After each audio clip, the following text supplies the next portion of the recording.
Hello and welcome to a short stream of Assassin's Creed Valhalla for my annual 2023 playthrough. Hello there, Gamerloop. How's things going? Hey there, Zereth. Hello to you. How's it going? Hey, Mika. How's things? Hey, Lucinda. Good morning to you. You did. You did make it to the start of the stream. A short one, though. I'm not going to be doing any main story arcs or anything. The assassinating of these Zealots and Order members, though, actually are part of the story, so I am doing some story stuff on stream, but not doing any actual story arcs. What I might do is upgrade the rations. Let's see, so the only other thing, I'll upgrade this as well.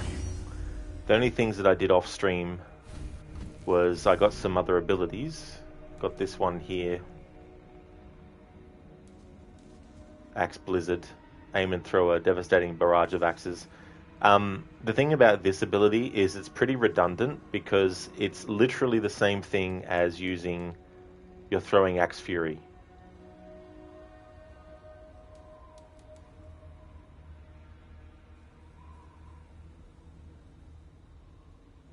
Unless there's a difference that is only really noticeable in actual using it, rather than visually. Because visually, to me, there doesn't really seem to be much difference. Maybe just a difference in how they're actually thrown.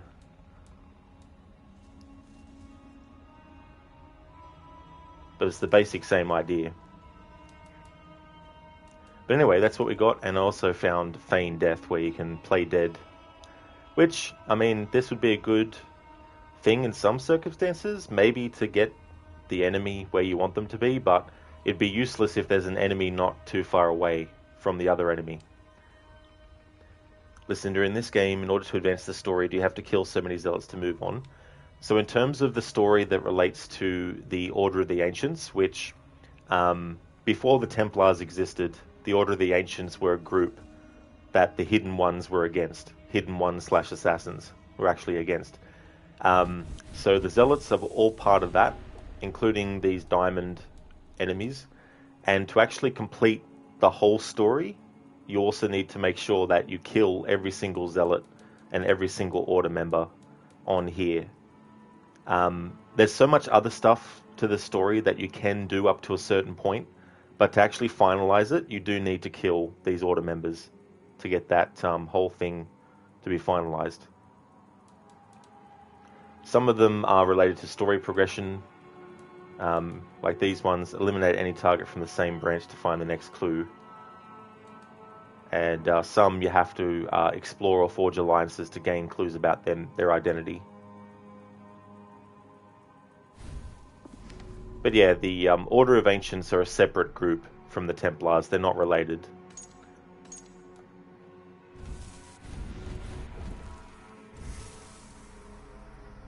But the origins of the Templars are related to their demise, though.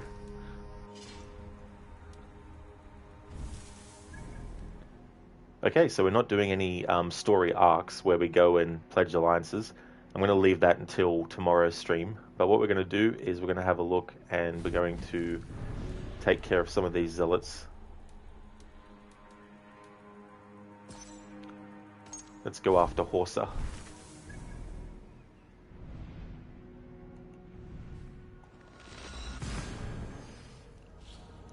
Some of these enemies are way above my power level, but the power level isn't necessarily the be-all and end-all of whether or not you can do a location. Because what stats you've actually upgraded as you go through your skill tree will actually depend. So if you've favoured putting points more into your bow and arrow, then your bow and arrow will be stronger even against enemies that are way above your power level. The power level is more just like a guide. And then you've got your abilities as well. And your abilities can increase in their damage as well when you go into the skill tree. Speaking of that, I forgot, I've got 6 skill points I can use.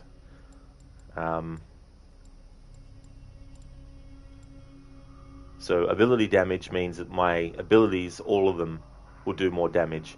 Which means if your ability damage is really high, then you can still be formidable against enemies that are way above your power level. Like my power level currently is 114. And I'm taking on a Zealot who is power level 130. But I could also take on a 220 and be fine. because I've put a lot of skills into ability damage and stuff like that.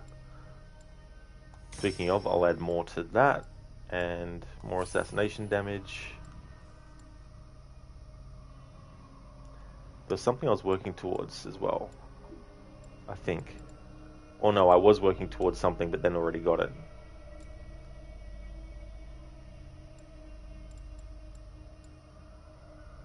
Berserker's Medal. Fight with reckless abandon. A partially filled adrenaline slot will not be affected by an enemy's first strike. That can definitely come in handy.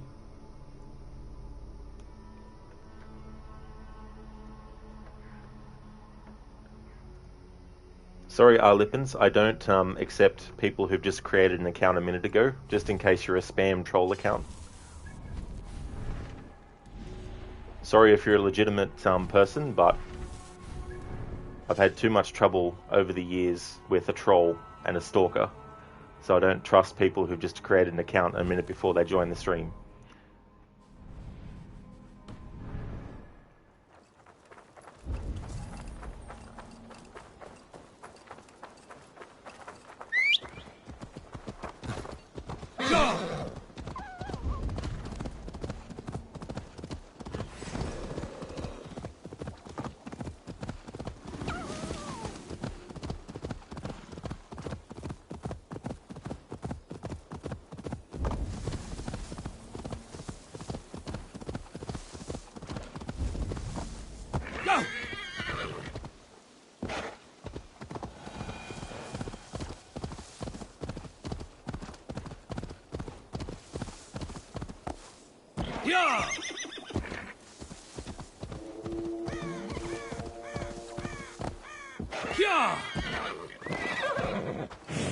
Is Zealot just waiting for me?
No sunlight reaches where you are going. May you bathe in serpent skins. Your name, Frown Horde, Quick the Dead, whatever it may be, is stained forever. My name is Horsa. I left silver in the mouth of my home. Please see that it is spent well and frivolously.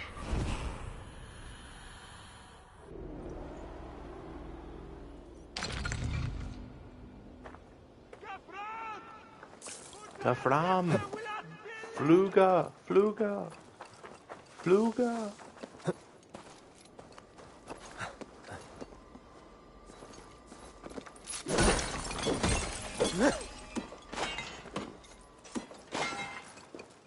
There we go. Get some more materials. Alright. Another zealot down. Let's go for EO4 wine.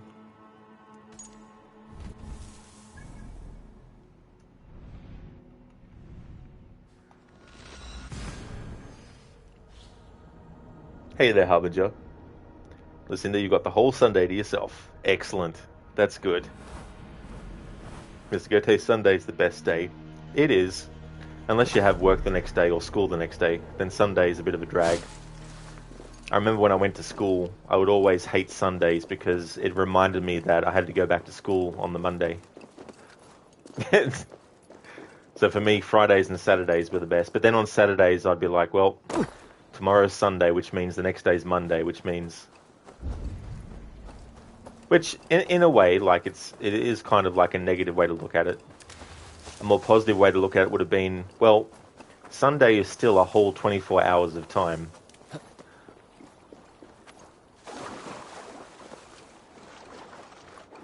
In fact, I remember after work would be finished, it'd be like, well, the thinking of, would be my day off actually starts when I finish work the day before the day is off. That's sort of like, it was a good frame of mind to get into. Because then it made the day off feel extra because I was already treating the time before the day off started as, something to savor. Lucinda, so what you're saying is you didn't look forward to school. Exactly, Lucinda. Never look forward to it every week and always look forward to going back home. I had video games and movies and things to watch them at school. Jeez. I don't know how much of my schooling since the age of 5 up until I was about 18 actually has mattered to my life, but you think about things like, oh, you're not always going to have a calculator on you.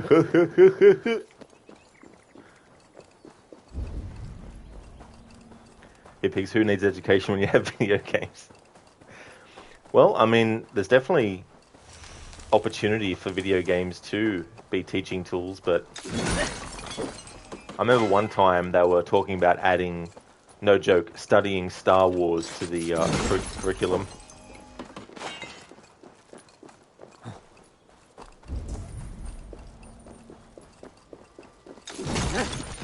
But this is the thing, though, when you think about it, right? You spend so many years learning things, but what they don't really teach you is that a lot of what you learn doesn't fit every context, and its relevancy is related to what you're doing. So if you absolutely hated doing English as a subject, then what you did learn in English is not going to help you do your mathematical job. If you were more interested in maths and you got a job that was mathematical based, there's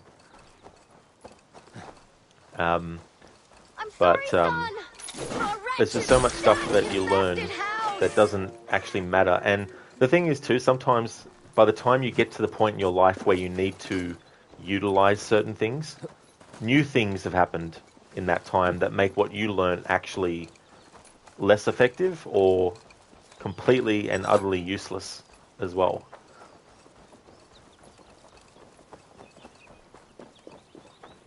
Lucinda, you were a solid C student in school. Were you, Lucinda? Well, that's the thing, right? Some would say, oh, C is probably a bad thing, but, at least you're giving it your all. Hitpigs, the history of Galactic Empire. That's it, Hitpigs. That would be the curriculum for Star Wars. It's like, what year did the Battle of Yavin take place in? I don't know what year, but it was BBY. Battle before the Battle of Yavin. Sorry, horse. Sea Reaver.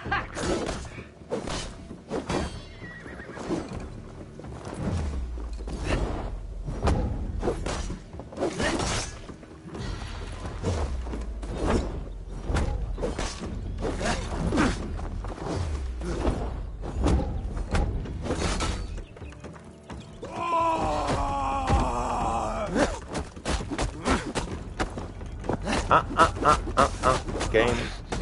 I'm alternating correctly. Don't give me that bullshit. Got your last fool.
Cinder, yeah, you're being facetious. You enjoy certain subjects.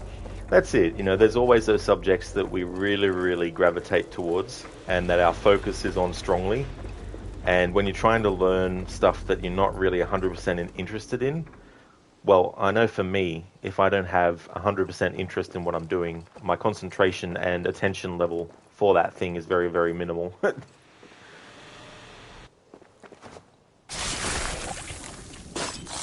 Indeed, Zereth. High precision, Odin.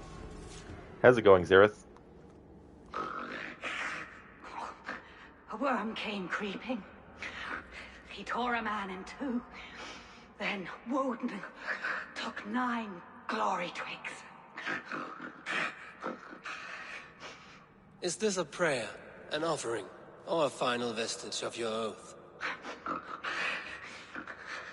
Only a charm I never finished. Ashes to ashes, dust to dust. If you're not going to use it, it's going to rust. You want to fight Zereth? You slept 9 hours, 24 minutes. Oh, did you really? It's definitely a long sleep. That's for sure, 9 hours.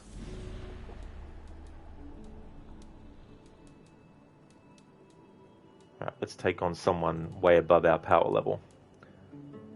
Hrothgar, 280. Let's give them a shot.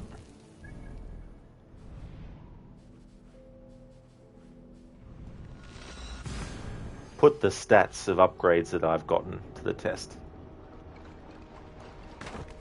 So far decent. That's good.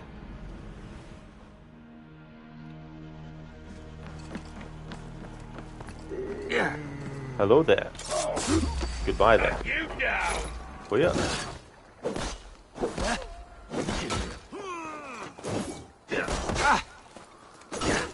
Try this one! Try this one. They can block those back. Flank the idiot! Press Fair hard!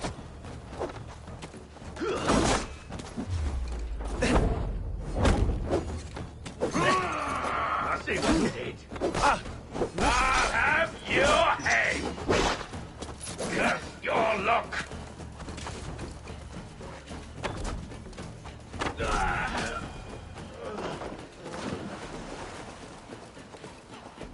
Listen, do you get any better reward for killing a zealot much higher level than you? If you get any reward at all, that is. I don't think you do, no. That doesn't change anything.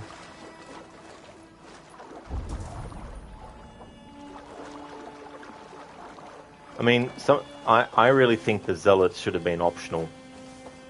Because the thing about the zealots... Okay, so Assassin's Creed Origins had this group called Falakis that would actually come after you. And they were dotted around the game world. But they weren't part of the story. Like, you didn't actually have to kill them all. You could just leave them be if you wanted to.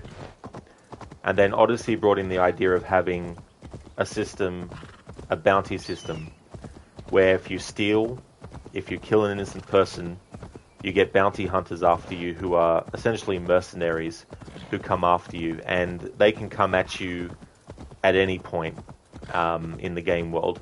They actually come after you. And Odyssey also had these cult members that you could kill. And there was a whole lot of cult members. There was like 20-something cult members to kill. So for Valhalla, because Ubisoft likes to just do the same thing over and over again, but just change the coating of it, they decided to add these zealots that act like the Falakis did, where they can seek you out if you're near them, but the game does give you an opportunity to prevent that from happening, so that you can actually just go near them and they won't attack you unless you attack them. So in deciding to add zealots, they wanted the zealots to also act similar to how the cult members worked. Shut the one! Kill! And so they did that, but they made it instead that you have to absolutely kill them in order to finish off the whole storyline. Whereas with Odyssey, you could literally pretty much just do the family quest line, which is reunite or not, you know, depending, and all that kind of stuff. So this zealot won't actually attack us because I managed to burn the letter that would have told the zealots to go after me.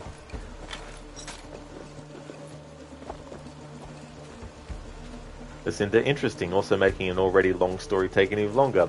Exactly, Lucinda. And this is the issue with Valhalla, and certain main story arcs could have been optional.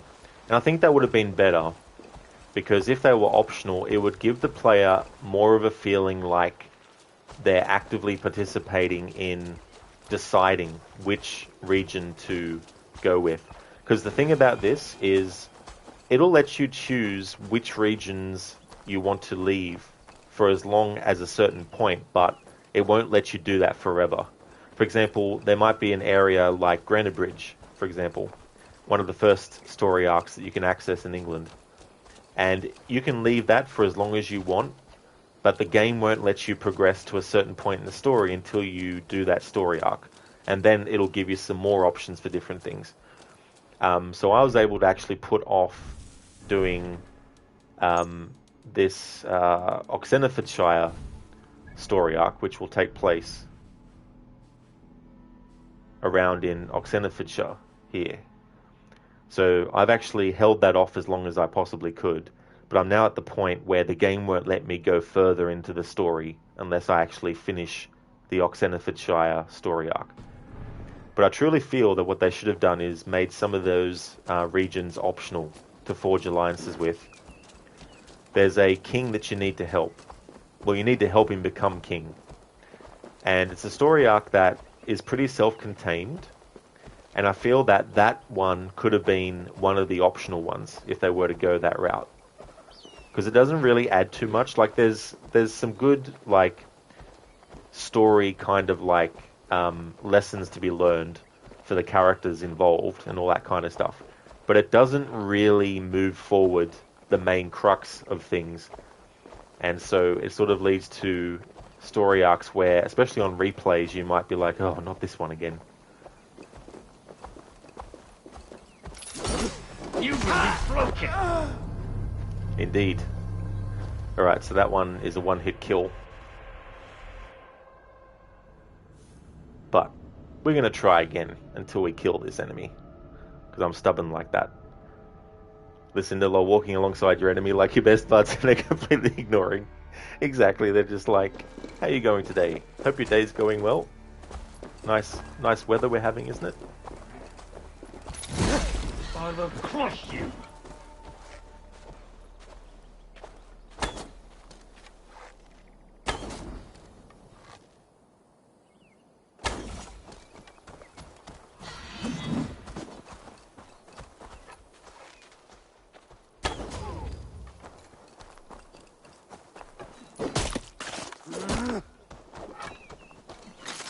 Is that your word?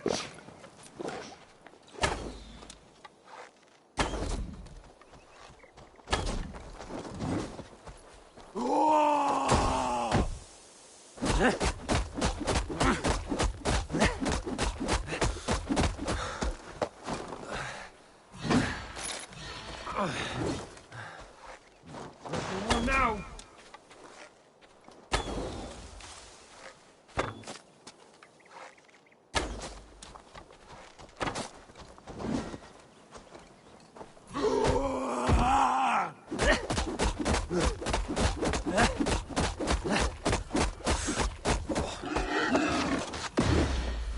Great, a boar just decided to join the fight.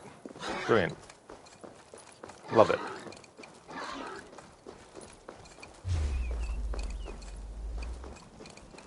Thank you, camera, for just completely doing a 180 for me.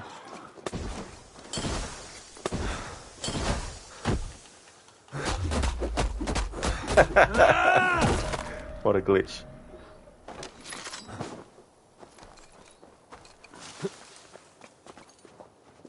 The boars are so annoying, they will actually actively seek you out as well.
once knew a man who cleaned all the rats in London.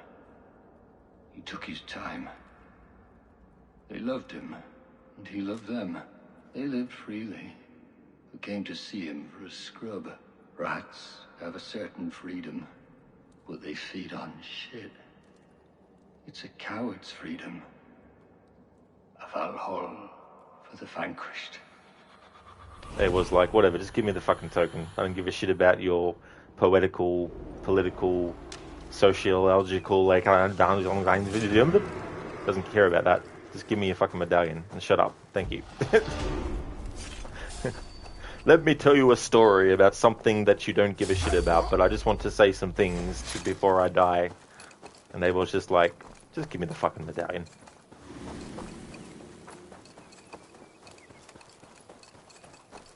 Yeah, Lucinda, just one hit, and Eivor was gone. Well, Hitpix never put a rod down, he always gets back up. Yep.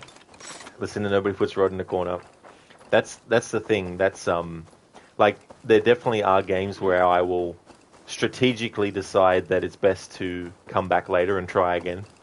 But sometimes I get so determined and stubborn that I'm like, nope. This does not end until the enemy's gone. Hey there, intruder. Yeah, Lucinda's like, Boar, please, come on. Hey there, Anakin. You know how some of the issues with the game is a result of bugs such as incorrect detection, etc. But they willingly went ahead and put Franciard fast travel point on the top of Cafe Theatre fast travel point. Someone did that and thought it was a good idea to do so. Yeah, Anakin, that's the thing. And do you know what's even more bullshit? Is the fact that when you go near the carriage that acts as the activation point for that DLC, it has the audacity to ask you or to let you know that it's DLC content. But even so, you would think that if you accidentally press the button to activate the fast travel on the icon for Franciard, you would think that the game would throw you up a message saying, hey, this is the DLC. But yeah, the amount of times I've had that happen a couple of times in the past, where I haven't zoomed the map in far enough, and I've just put the cursor over the top of what I thought was the fast travel point to the cafe, but it ended up being the fast travel point into the DLC. And the thing about the DLC is that you can't exit back out of it until you finish the first memory, and the first memory is pretty long in that DLC. So it's like, why do this? Listen, the Boars must have their own zealot orders. They do. They're like, now, when you see this human named Eivor, you have to attack on sight. No questions asked. It pigs the order of the bacon. That's a good one. I like that. Lucinda, Eivor, did I ask you if you had any last words? No. Exactly. I just had a thought of Samuel L. Jackson in Pulp Fiction going, I don't remember asking you a goddamn thing. And I've seen that used in memes about NPCs in games that just randomly talk to you as well. Anakin, you can't exit. It's such bullshit. That's true, Anakin. It's good that you can exit out of it, like it doesn't lock you into doing the whole DLC. But even so, you would think you'd be able to skip out of it, exit out of it as soon as you went into it. But nope. Listen, the Horizon Zero Dawn had a DLC that was like that. You think too, was it? It's like, don't put a fast travel point for where the next, for where the DLC is, unless you're going to have a message that pops up for the player letting them know, just so they're aware.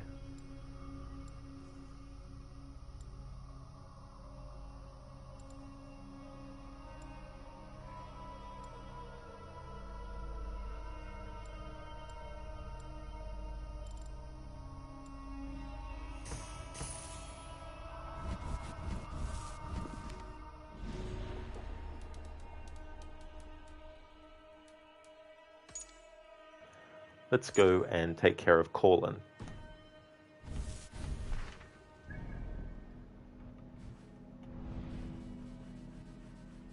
There's a call for you. Yeah, who's it from? Calling.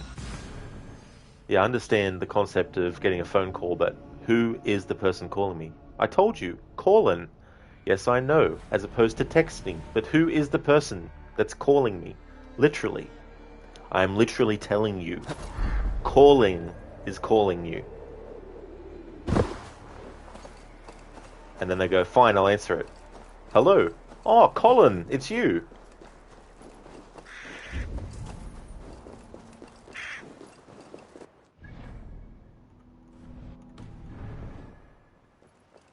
And again, for people who don't have context, they put DLC fast travel point on top of your headquarters fast travel point, and as Rod said, you cannot exit the DLC to go to Paris until you are finished with the first mission. Yeah, it's... I still... And the thing is, too, like, why haven't they patched this out? You know, that's the other thing. The game came out 9 years ago, and they haven't patched that. Surely they can patch it.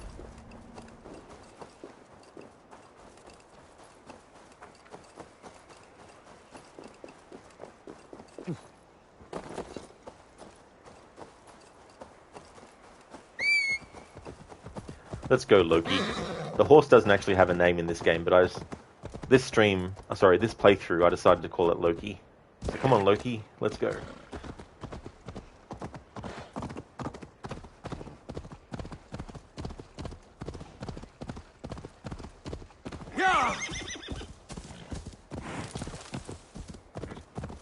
Gotta be careful with Loki, though. Sometimes he likes to troll you.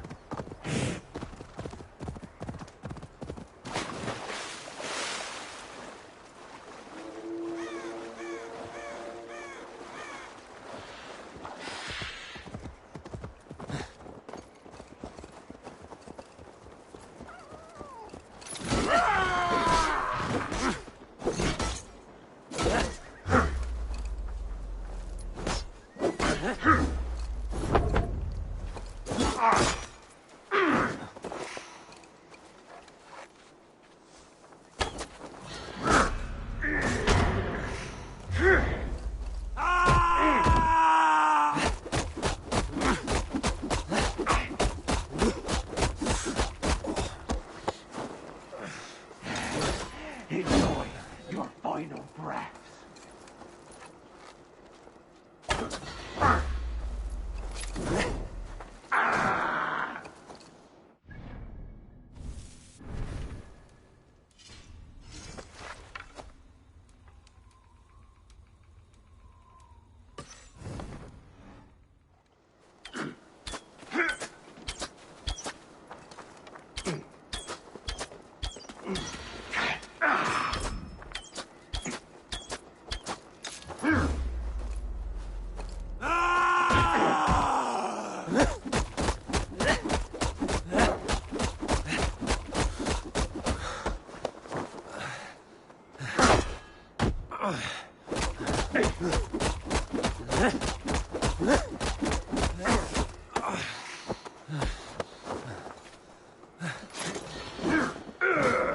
How much longer, corpse?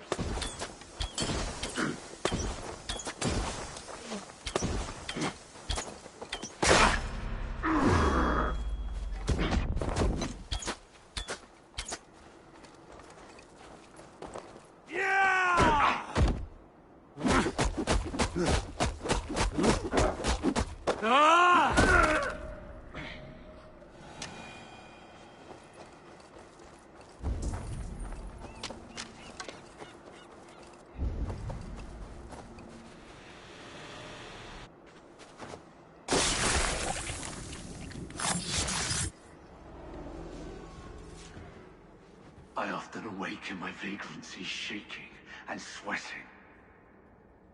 I hope this stops now. Farewell. The trolls await. Yep, I think that will stop now for you, since you're dead.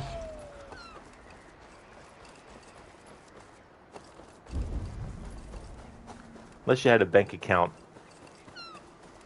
and people were paying you into the bank account and you died, then you'd still be getting money put into your account. So that's something that would still be happening. Until they found out you were dead, of course. And then that would stop.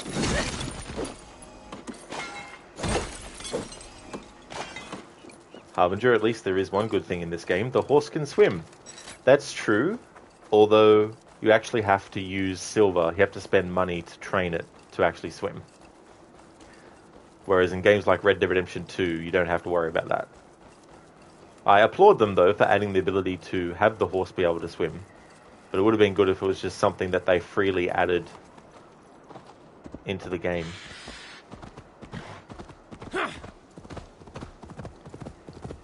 Lucinda, horse riding in video games can be really finicky sometimes. It really can be, Lucinda, and just you wait till you get to Assassin's Creed 3 again, after you've played through the other games with the horses.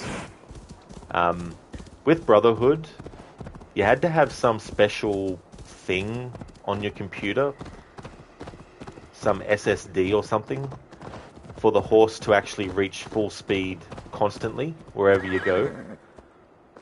Whereas if you don't have it, and if you're playing the console version, then the horse will only be able to gallop full speed at certain points in the game's story. But in any case, the horse riding mechanics in Assassin's Creed 1, 2, and Brotherhood are much better than in 3 and afterwards. I mean, in Origins, Odyssey, and Valhalla, the horses are pretty good, I must admit, though. But yeah, Assassin's Creed 3 is the first game in the series to add a stamina system. So you have stamina for your horse, and once you use the stamina, you have to wait for it to cool down.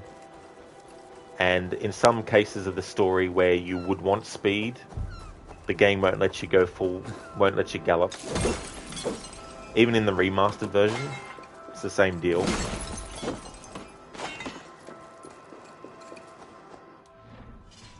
Anakin, when you swim with a horse, he should transform into a salmon. You know, the father of Sleipnir. You know, that actually sounds familiar. At first I was going to say, wasn't it something that Loki could do? But that's probably because I was misremembering it or misthinking what it was. Woofer. Big buffer.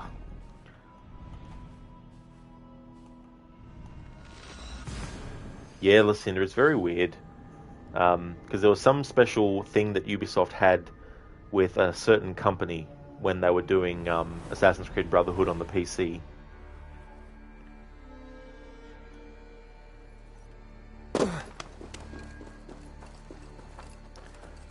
But it's kind of, you know, a big deal when you think when Assassin's Creed 1 has better horse mechanics than a game that came out in 2012.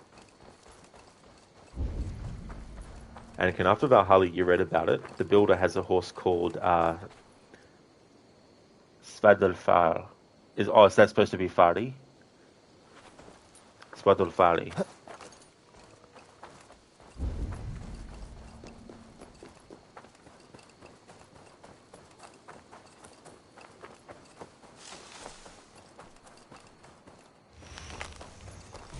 Better get some of this so I have some rations to heal myself.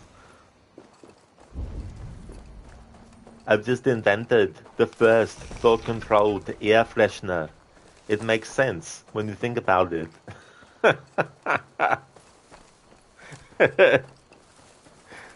I like that one, dude. That's really good. It's quite a fresh type of pun. I'm glad that you thought of it.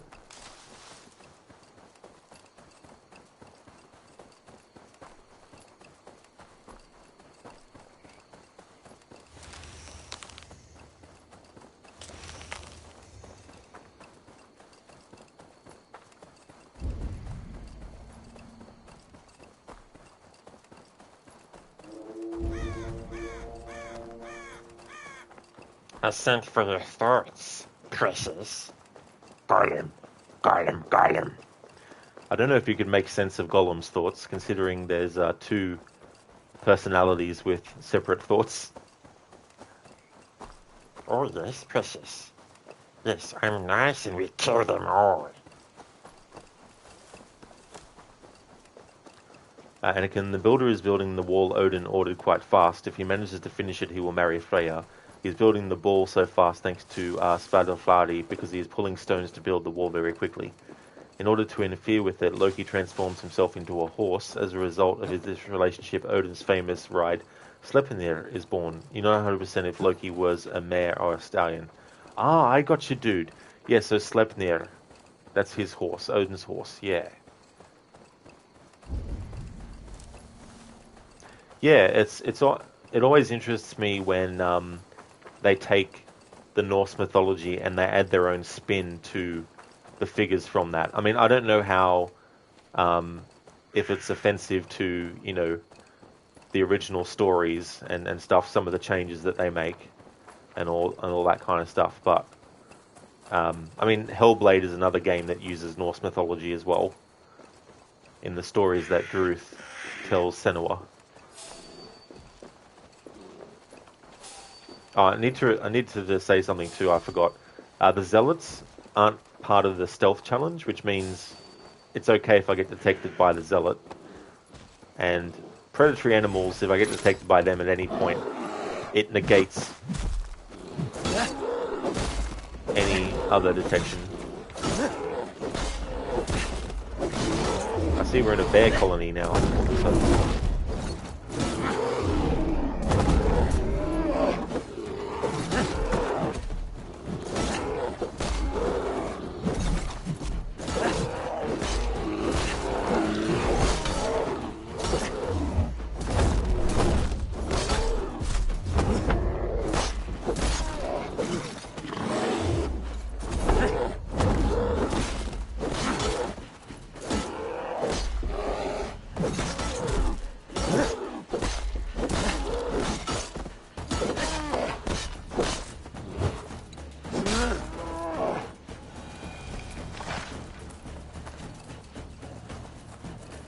Anakin, the original one on this instance would not 100% be safe for all ages, I suppose. Definitely not, and that's the thing about so much stuff too. Like you even look at the Disney stuff, you know, like in the original story for Cinderella, for example, the stepmother, in trying to get the shoe to fit on her daughter's feet, literally cut her daughter's feet, mutilate them to try and get it to actually fit into the shoe. Now, obviously, in the Disney version, they're not going to show that stuff, but it's just an example of the things that they've actually done, you know, to turn things family friendly for stuff.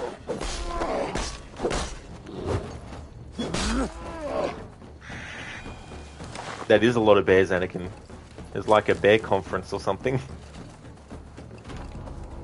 Welcome to my bear talk. Jesus Christ, is that for real? Yeah.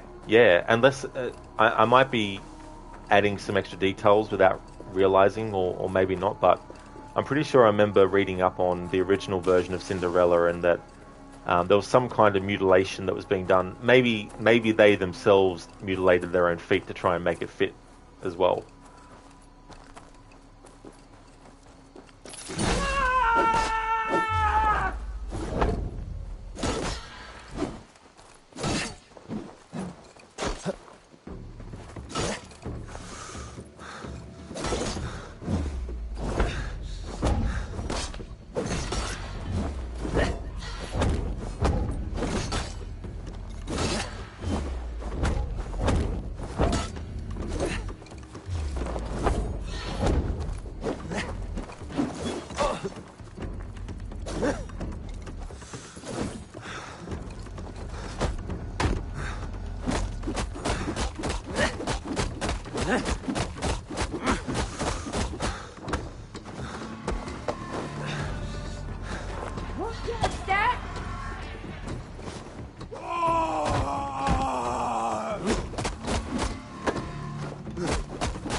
Vilja-Laus, now you die.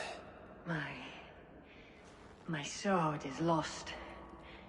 floating down a creek. I shall follow till I dance again or drown.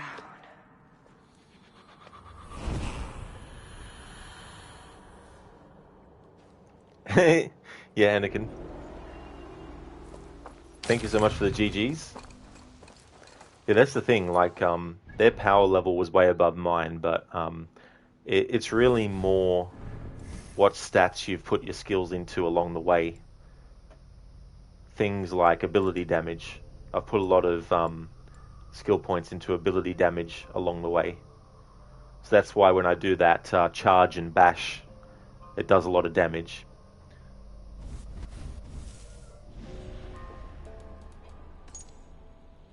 Coca-Cola.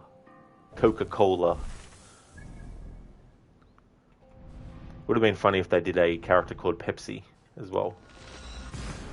Out of curiosity, I was looking up on Wikipedia about Cinderella. So apparently the Little Glass Slipper, as it's also known, is a folk tale with thousands of variants throughout the world. The oldest known oral version of it was the ancient Greek story of Rhodopus, a Greek courtesan living in the colony of Naucratis in Egypt. But I want to go to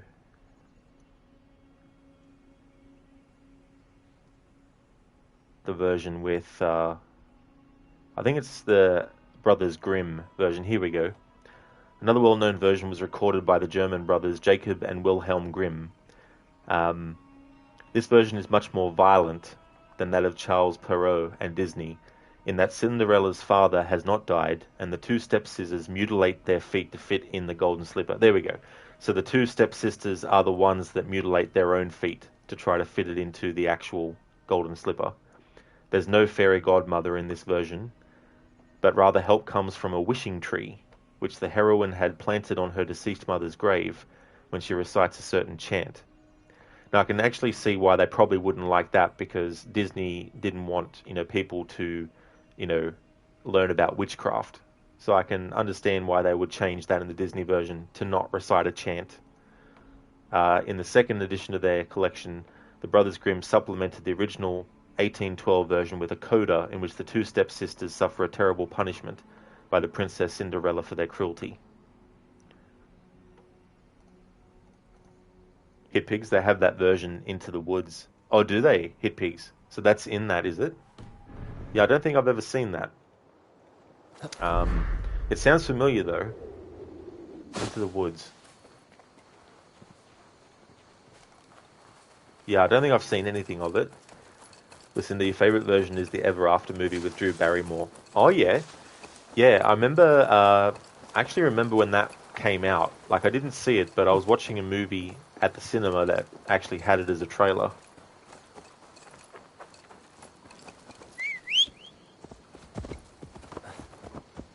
No!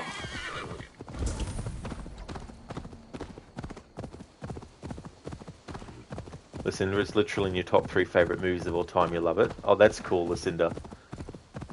I bet you have a lot of memories of it too, like your first time watching it, and that's the great thing about, and it can be, music, or it can be a book, or it can be, a video game, whatever it, comic book, even a podcast these days, There's just certain things that you will always remember, and they become part of your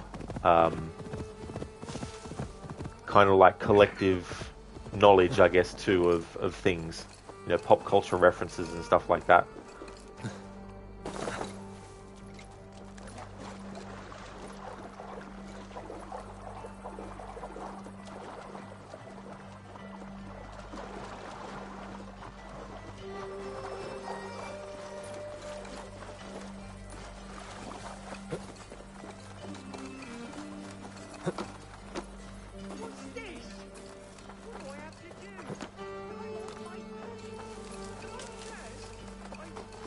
I just can't get it right.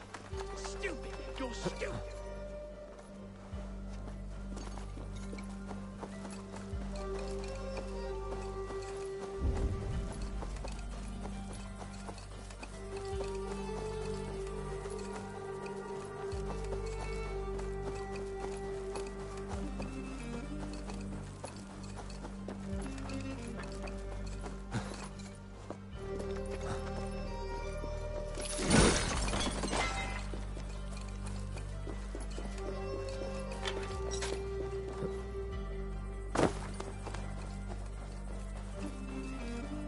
Something I think they should change with the AC series is there's some things that you don't have to press the climb up button to actually jump onto or over.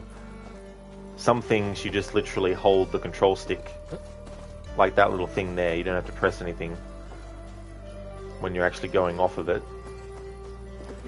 But when you're going to a chest, if you keep pushing the control stick, the character will actually step on top of the chest and stand there.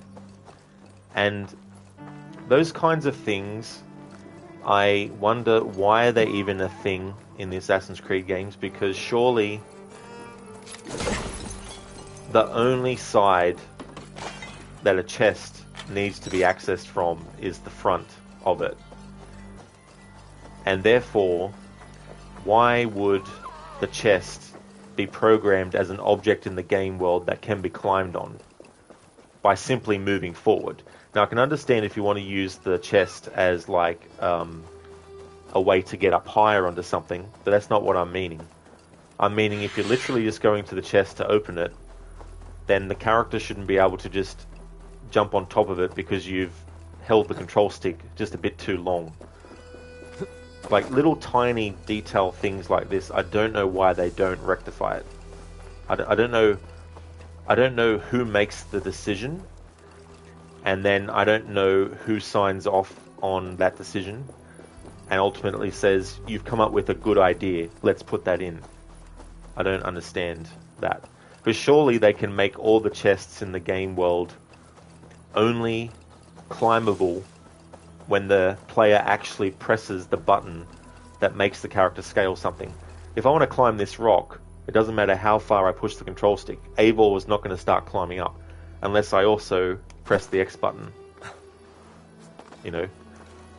So if I'm going to open a chest and I want to actually just open it, then holding the control stick towards it should not make the character jump on top of it. Maybe they just don't think it's a big deal and that they should just leave it because the player can just get off the chest. But sometimes it's annoying, especially if you're wanting to quickly loot a chest while you're still in stealth before an enemy comes into the room, but because you get stuck on top of the chest, it just throws you off. But yeah, who makes these decisions and who just signs off on it and says, that's a great idea, let's implement it?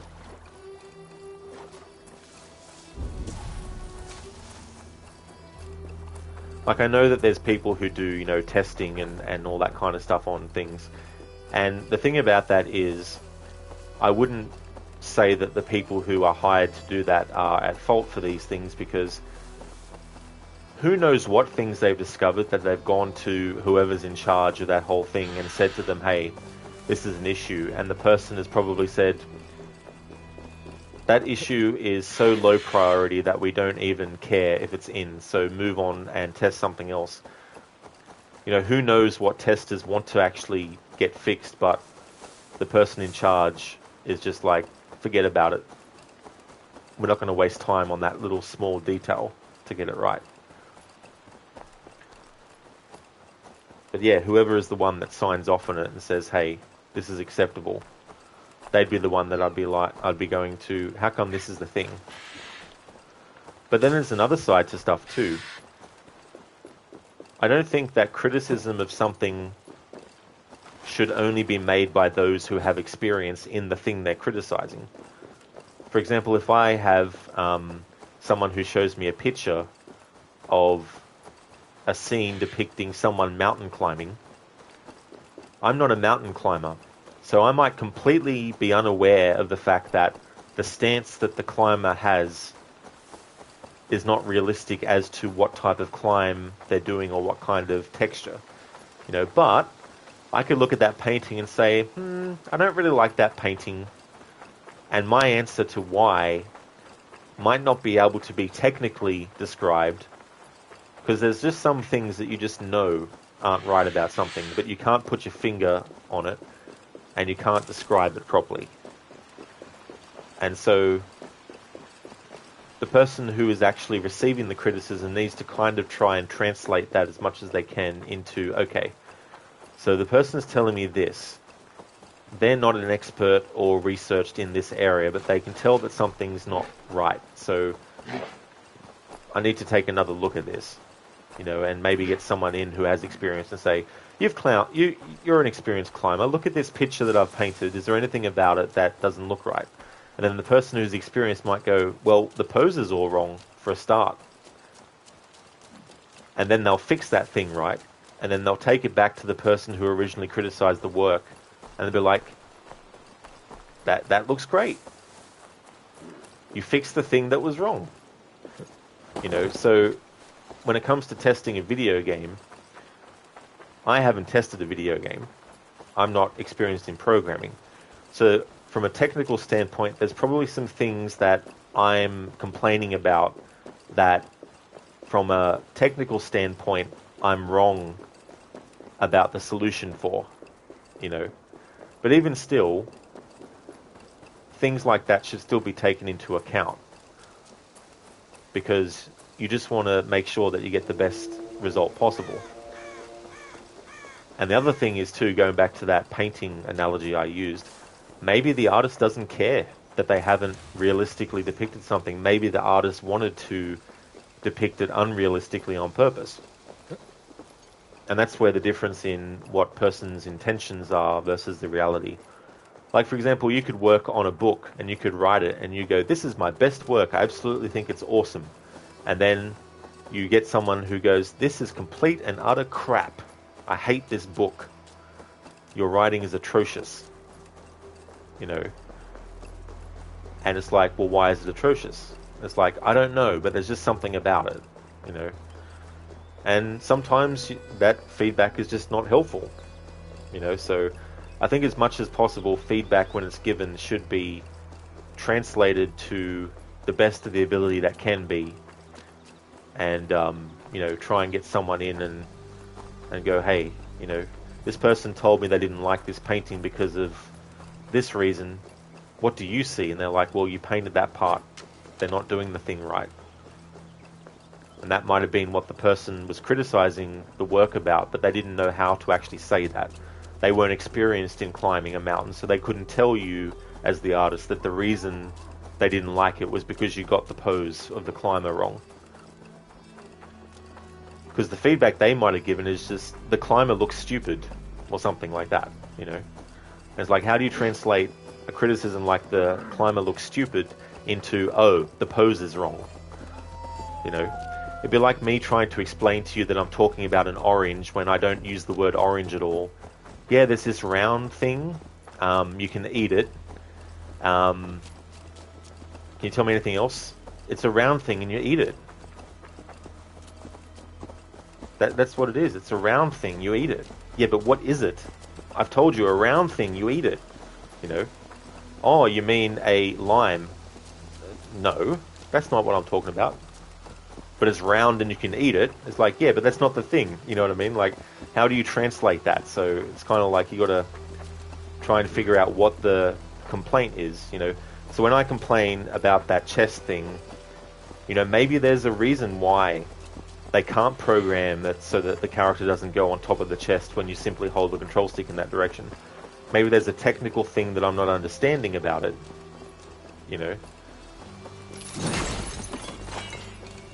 So yeah, maybe there's something I'm missing about that. Maybe someone who's a programmer can actually go, right, I know what you're talking about. This is the reason why. XYZ. Hey there, Necro. Welcome. It has a peel. It comes from a tree. It has segments. What are we talking about? I can't quite put my finger on what that is. I mean, you could technically peel a tennis ball. Maybe not with your fingers, but you could peel the outer layer of a tennis ball. Tennis balls don't grow on trees, but you could actually have a fake tree and attach the tennis ball to the tree branches. And it has segments. You could actually cut it into segments. So I think you're talking about a tennis ball, aren't you, Necro? Necro, it's pragmatic. Pragmagnetic. Duh. Exactly. That's what I was saying the whole time. And someone thought I was talking about bananas.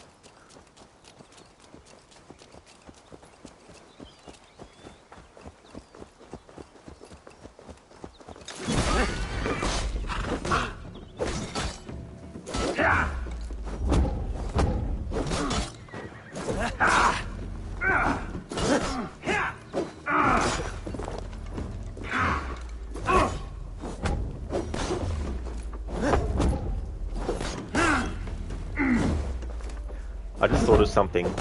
I feel there was a missed opportunity in this game to have a zealot called Black Knight.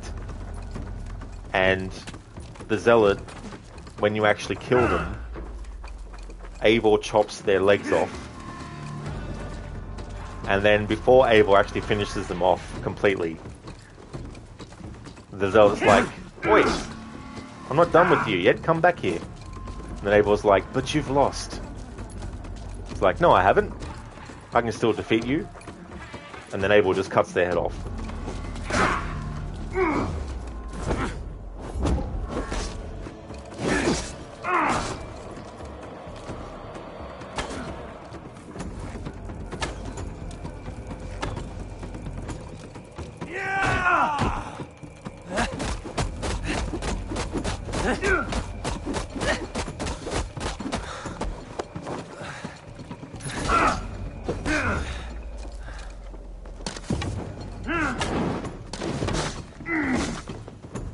You play at war.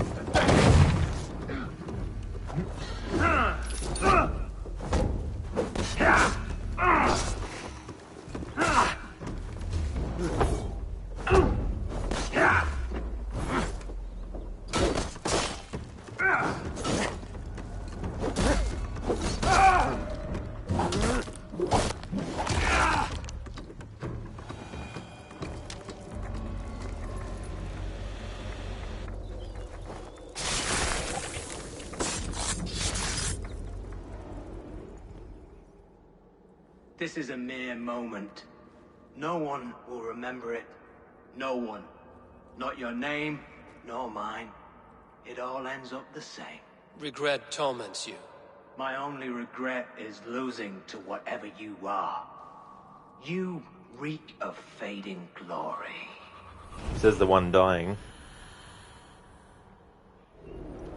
And you saying that Eivor doesn't smell good? Is that what you're saying, Cola? Is that what you're saying?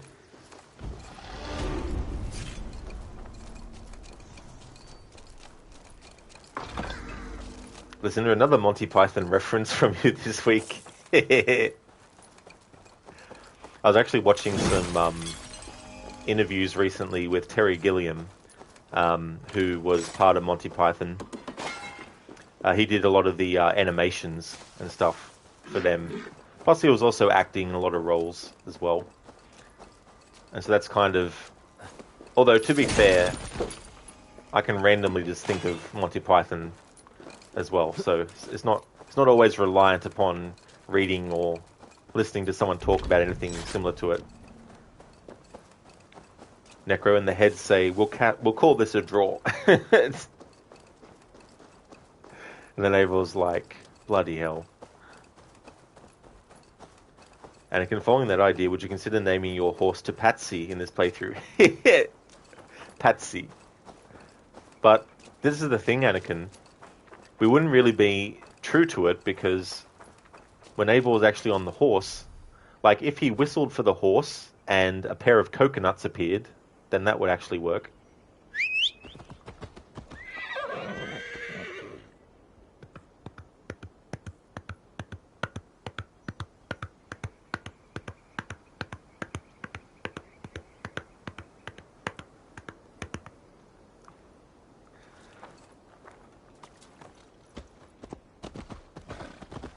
Although you could call your horse in Red Dead Redemption 2, Patsy.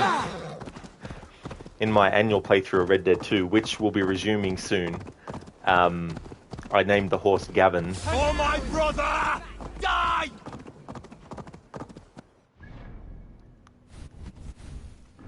Skills.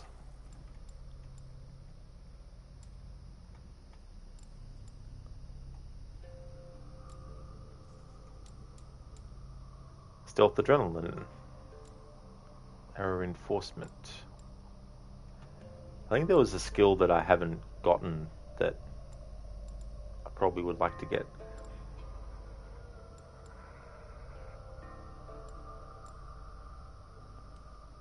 Perfect Parry. Oh yeah, I already got that.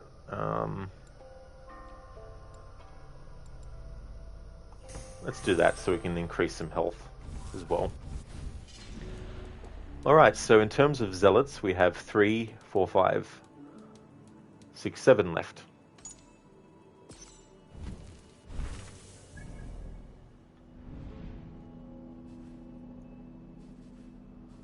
Alright, so that's where they are. But I might first fast travel to somewhere near a shop. When I can. It thinks Ubisoft should have made a Monty Python mount. They should have done, actually. That would be funny. Just see Eivor doing the move, like doing skipping, galloping, and bashing the 2 coconut halves together. Alright, now we should be able to fast travel.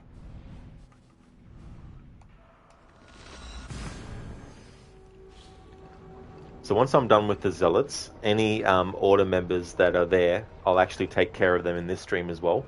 However, for those order members, I need to actually follow the stealth challenge rules. But these Zealots are a different story, though. Because the idea behind them is that you have to have a fight with them.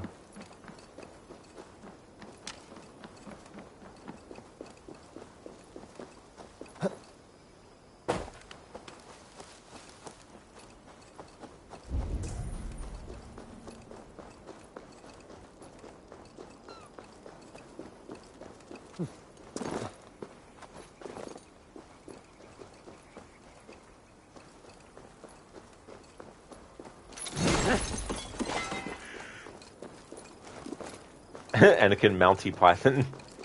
Actually have a python. Just take the asset of the giant snake from Origins and then have that as the mount.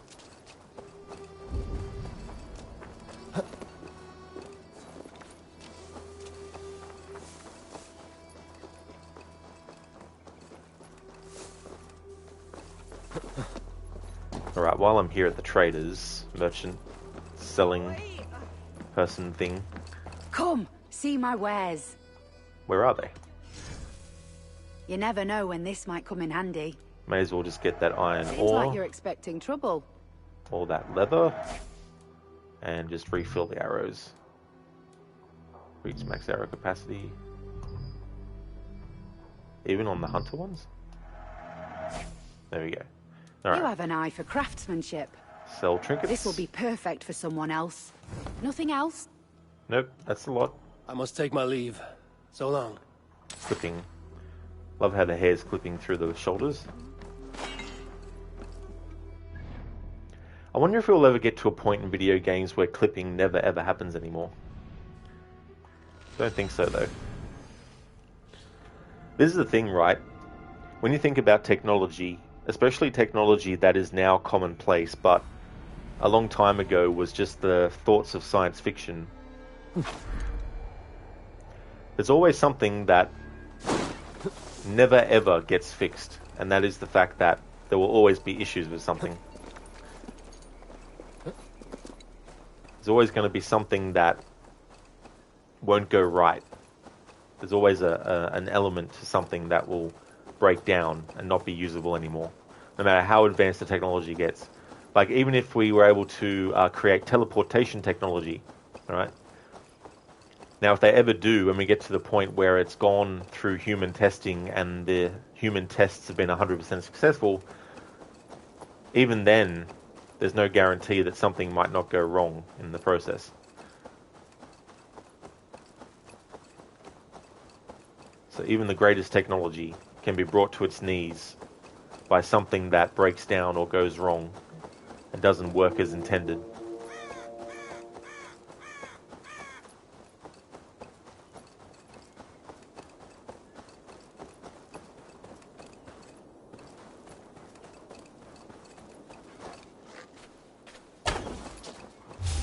That should get his attention.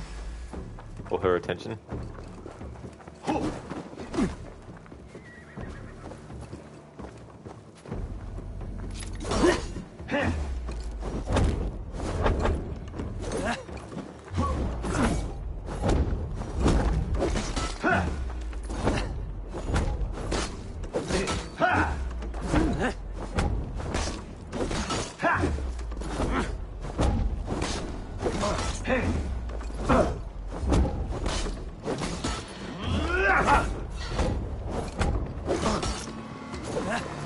Let rage rule!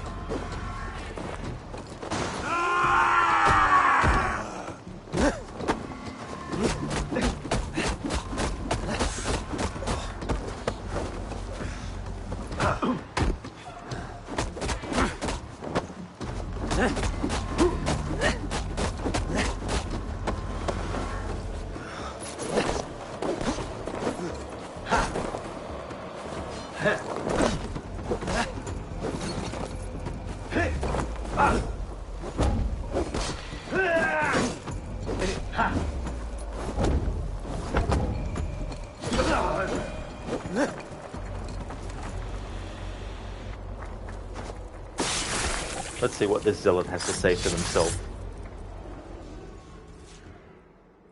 Why? Why? Why? Lost our everyone. You mostly, Adkut. Bretha, Ustre, and Setere. I served the true gods. The old ones. To be killed by you holds honor. Killing holds all glory.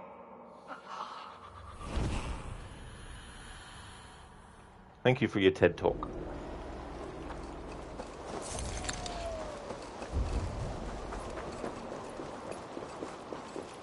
Yeah, hit pigs. Why? Why?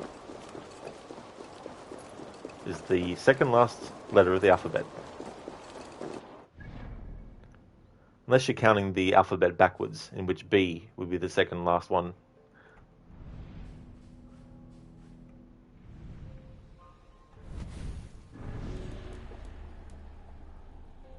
Bjortsige. Bjortsige.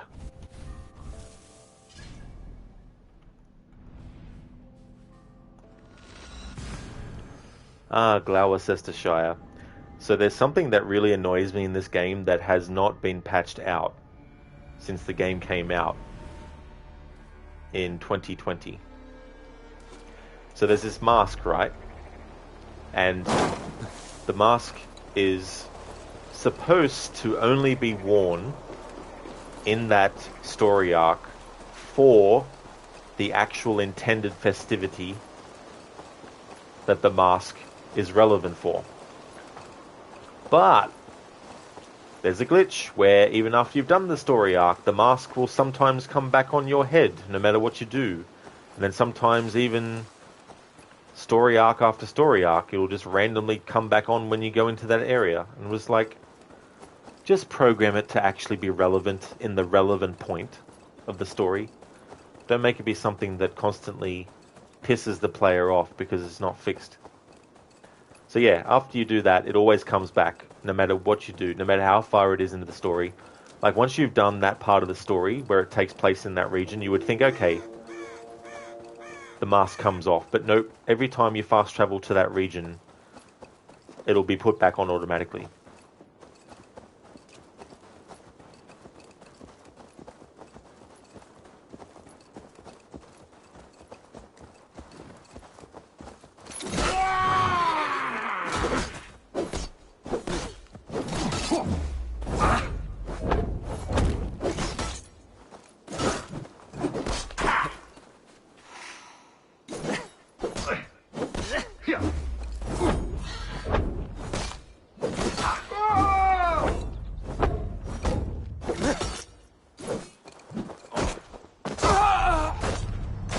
Wasn't quick enough to press the heal. Alright, this time we try again with a different tactic. If you don't succeed the first time, try again. If you don't succeed the second time, try again. If you don't succeed the 100th time, try again. Unless it's utterly bullshit, then don't. Then don't try ever again. But, not going to use this tactic. I'll use the other tactic. I will kill this zealot by saying one simple word multiple times until it gets so excruciatingly painful to be said that they will just die from it.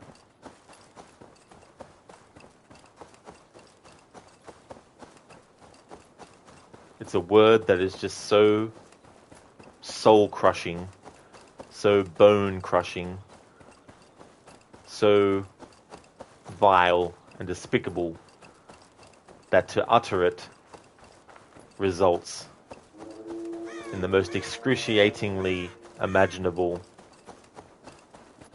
imagined result.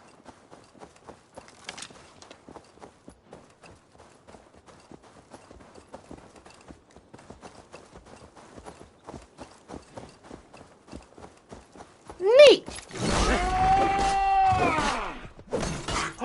He survived it.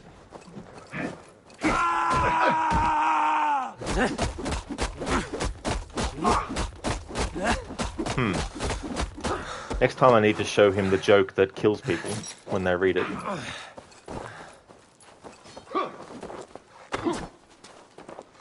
Because it's so funny, they just laugh themselves to death. Can you keep up crawling?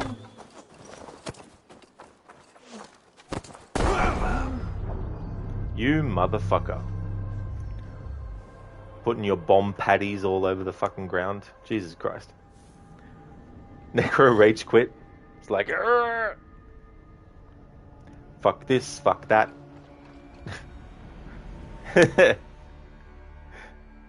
Yeah, Hitpig's not that word. Even the sheep are annoyed at that word. The sheep are like, "Bam, what's going on? Craziness. Nee."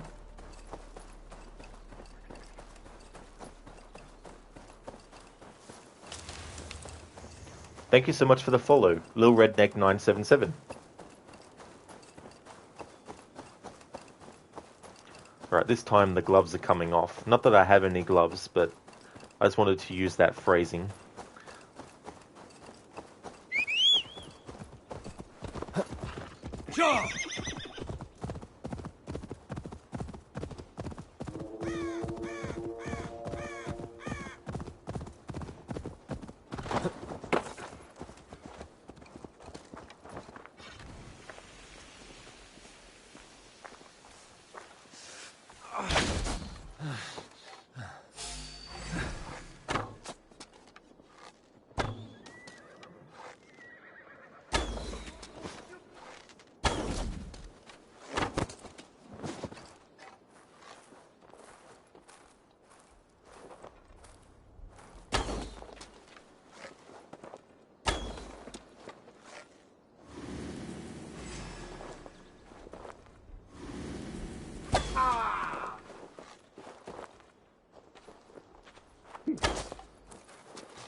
So slow.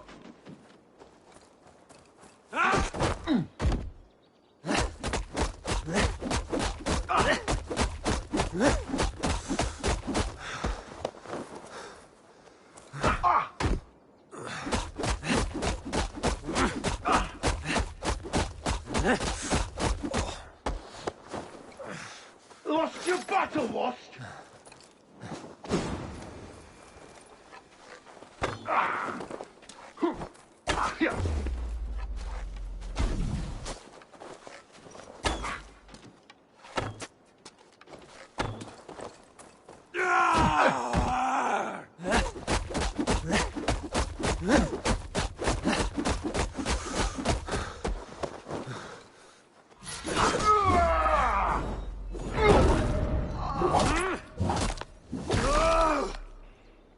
Hey, Gallant.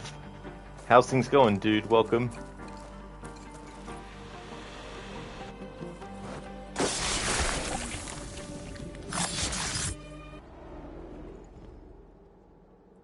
In these old worlds, I used to lie down and pray that the leaves would cover me. That I could drag them over me like a blanket and join Cernunos in a bed of leaves. Tuck me in, stranger, with a song. The sound of Odin stomping on your bones is the only song you'll hear.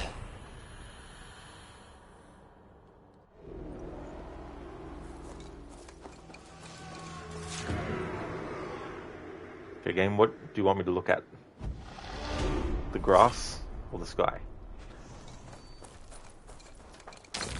Gallant though, man, that kill is nasty. Yeah. Yeah, some of the brutal kind of like finishing moves in this are really cool. I like the one where the two hammers are grabbed and then they box their ears with it.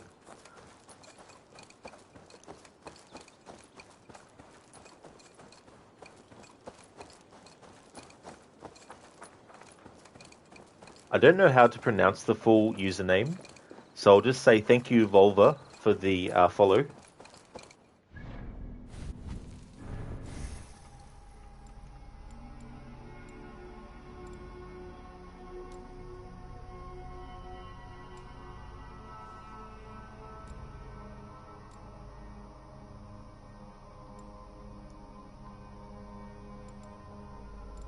Hello there, Ronnie. How's things going, dude? Let's increase assassination damage and ability damage even further.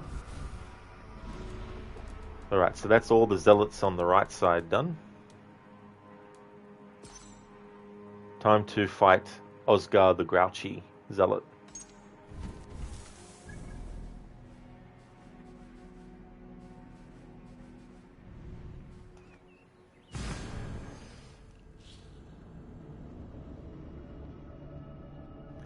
Not enough silver? If you're in need of money, sell your trinkets and animal goods to the trader shops. Why didn't I think of that? So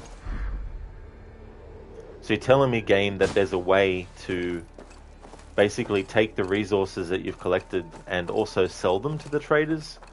And also you can buy things from the traders? So all this time I thought that when there was problems with the plumbing that I should have called traders when I should have actually called plumbers. Because traders don't deal in plumbing problems. Yeah, Lucinda, Oscar the Grouch. He doesn't get much sleep. That's why he's pretty grouchy. He refuses to drink coffee as well. He says he's allergic to it, but I think he's just lying. Because he likes to be grouchy. You're going very good, Ronnie. You're just waking up. Glad to hear that, dude. And I hope you had a great rest as well. Because imagine only being known that you're a little grumpy. Yeah. It's like, oh, I met what's their name the other day? Who are they? Oh, you know, they're always grumpy a lot. Oh, that person. Yes, I know them quite well. Listen, you can understand the fascinations with trash cans, though. That's so true. And hey, you know, you never know what you can find. Someone might have accidentally, you know, well, maybe on purpose even, thrown something in the bin that is actually quite good. Maybe Oscar the Grouch is only grouchy because he's pretending to be grouchy to try and keep people away from his trash can because there's a lot of good things in there that he doesn't want anyone knowing about and stealing.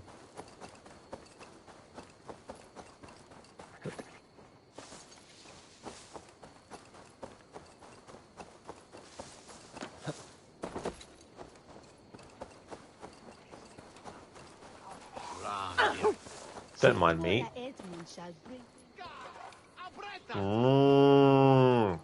Exactly. That's what I thought too.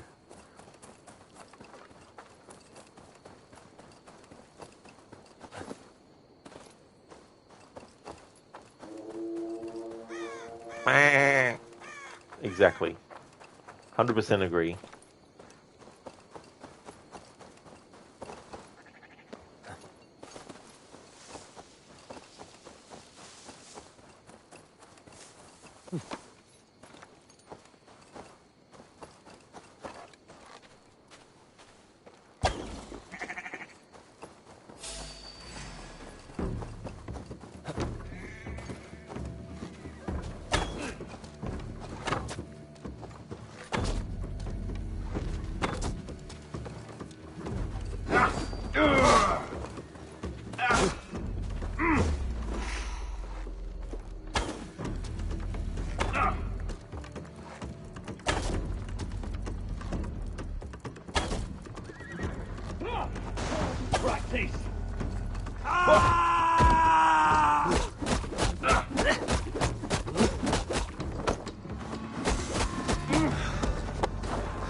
I feel a bullseye coming on!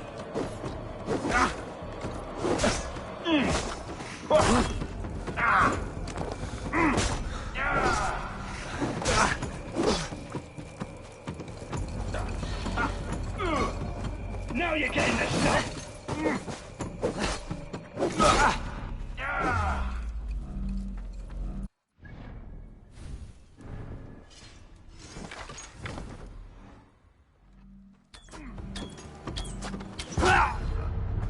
Motherfucker. Alright. Let's go again. Round 2. Listen to this guy's tough. Yeah, he's definitely dealing a lot of damage as well. Indeed, Lucinda. Round 2.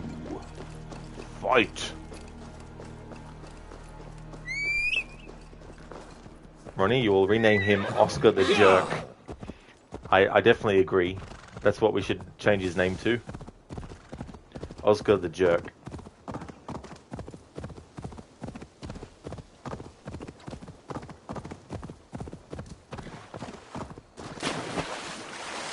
Anakin, yesterday, oh my god, you finally finished watching Street Fighter movie yesterday. Oh, did you? So what did you think of it? Of course! Go! It was so good that it was bad. Oh, nice.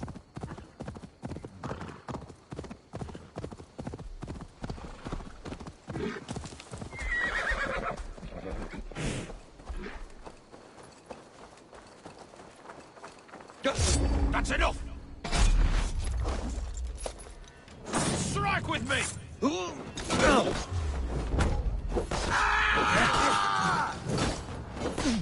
I'll break you!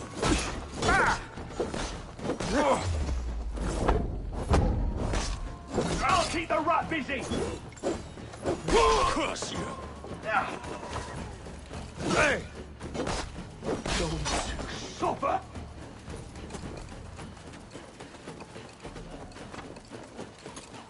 Christ is surely with us!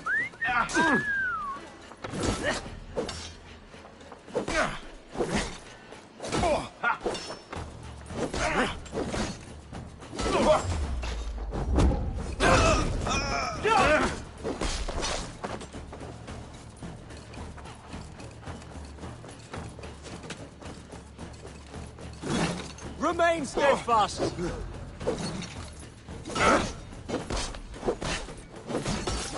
Eat this!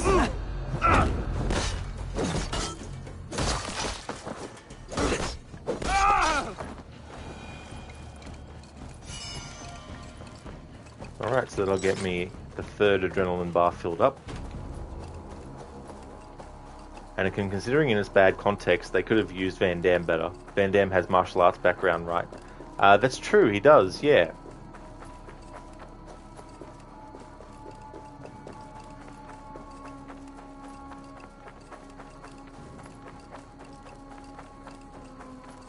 It's so funny though, because that movie, in some ways you could almost call it a parody of Street Fighter, even though it's not really a parody, but it's close enough to parody that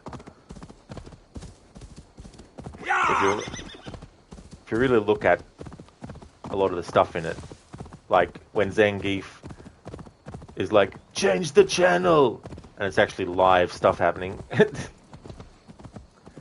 It was a good comedy. It really was.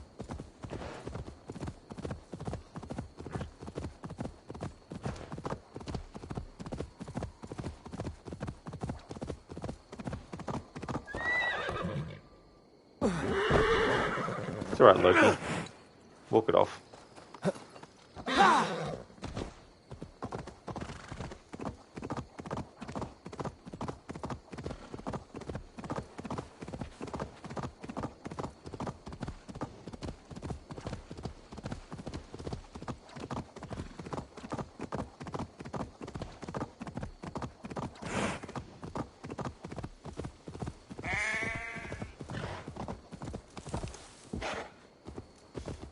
Yeah!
Target practice.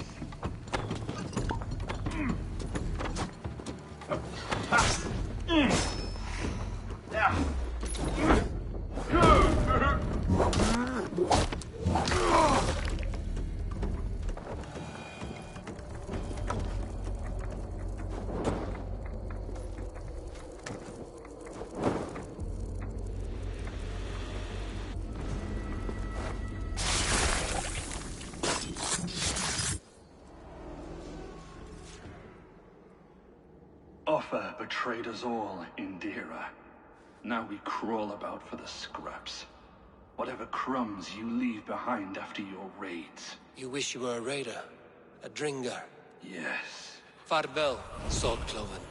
Well, too bad, Oscar. You're a piece of fucking shit.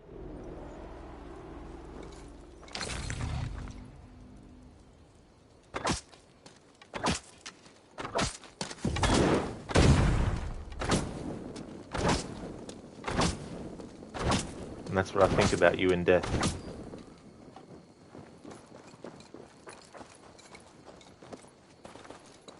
Volva, is there still a way for invincibility? Unless there's like a ability you can get where you're temporarily like got invisible frames or something, I'm not too sure, to be honest. But if you mean full invincibility, I'm not too sure, really. Unless there's a specific like item and that you can find, maybe. Yep, Lucinda, that's my revenge. Complete. For what that enemy did to me.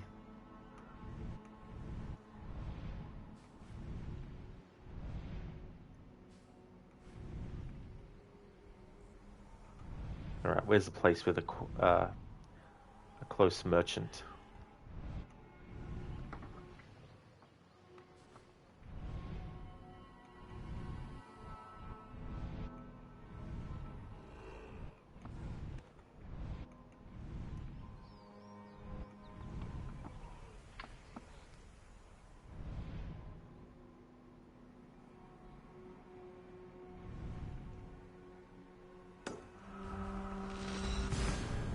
Exactly, Lucinda.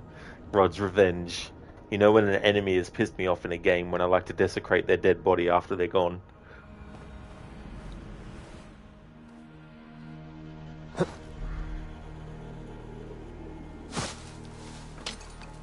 Like, stop, they're already dead. Yeah, but they're not dead enough. They need to be even deader than dead.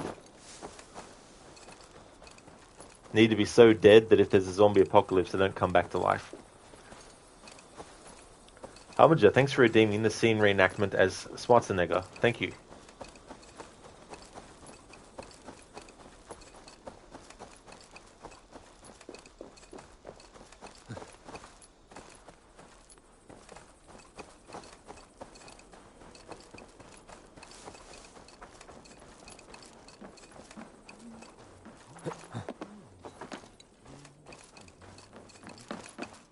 What can I get for you? A pizza. This Do you could sell help any you in your pizzas? travels. Wise of you to stock up. You look stronger already.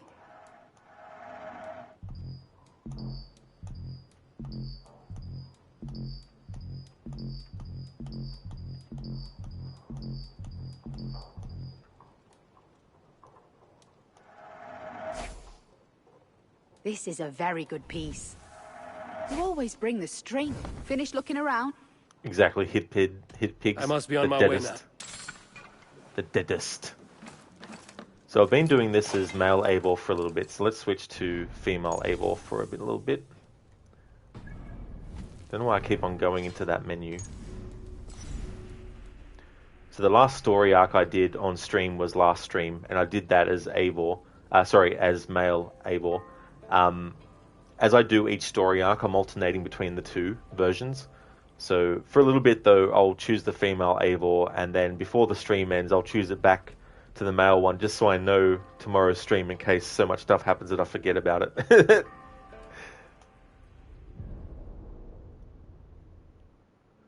Because at the end of this stream, if I turn it back to male Eivor, then that means that I know next stream to change it to female Eivor. Although maybe if I just leave it at female Eivor for the rest of this stream, and then that way in tomorrow's stream I don't have to worry about changing it.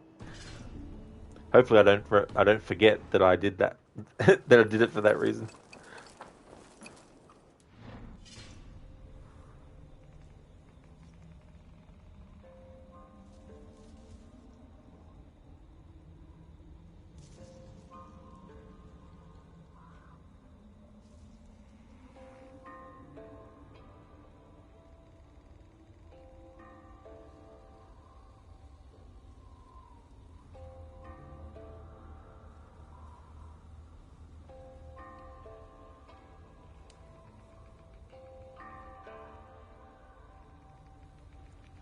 Okay, so I've got one. Mutual Fidelity Insurers of Sacramento. Well, there's gotta be a listing, honey, 'cause I pay him 6 G's a year in premiums. China is here, Mr. Burton. The Chang Sing, the Wing Kong. They've been fighting for centuries. What does that mean? China is here. I don't even know what the hell that means. All I know is this Lopan character comes out of thin air in the middle of a goddamn alley while his buddies are flying around on wires, cutting everybody to shreds, and he just stands there waiting for me to drive my truck straight through him with light coming out of his mouth. Jag, please. When did this happen? It didn't, Uncle Chu. Not like he says. Yeah, it did, Uncle Chu. 2 hours ago. Tall guy. Weird clothes. First you see him, then you don't. Yeah. Is this just a switchboard or something? Lo Pan appeared in the street. Wang Chi, why didn't you tell me? I didn't want to alarm you, Uncle. I'm gonna tell you about an accident, and I don't want to hear act of God, alright? Good afternoon, Mr. Wong. Eddie, meet my dear friend, Jack Burton. Eddie is the new maitre d' here at the Black Pool. And a whole lot more. I don't know my policy number. It's in the glove compartment. Just look under B-U-R-T-O-N, will ya? Jack Burton. Wow, the guy you always told me about, huh? So that was your abandoned truck. Abandoned like hell. Hey, hello. Ah, Christ.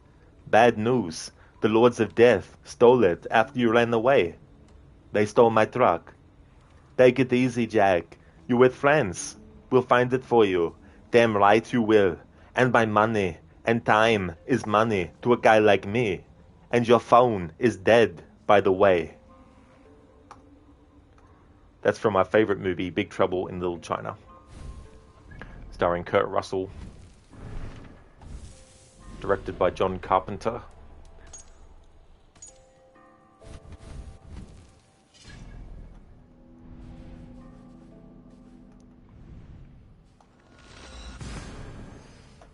Hit pigs, FE equals female Eivor, and ME equals male Eivor. That's right. That's a good way to remember it. Lucinda, clap. Thank you. And directed by John Carpenter. Dubbed by Arnold Schwarzenegger, however it is spelled. Yeah, I think I have actually, when someone's redeemed a scene reenactment with the Schwarzenegger impression, I think I've done a scene from that movie before, but it'd been a while, so I thought I'd do it. Another one from that movie, which is my favorite movie of all time.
Of my venom.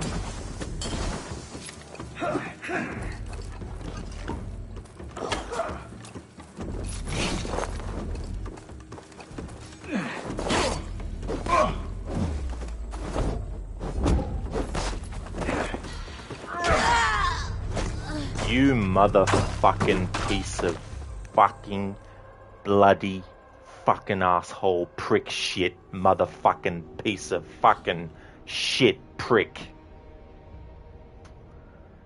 Just about to fucking kill the motherfucker.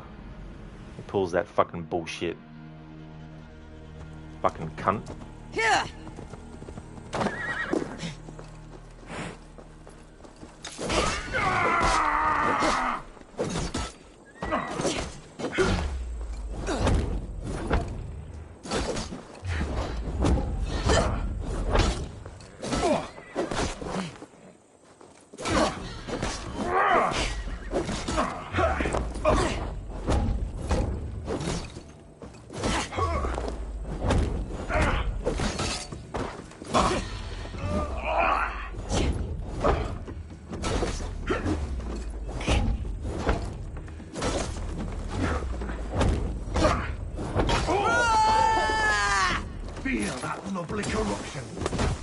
Dodge this.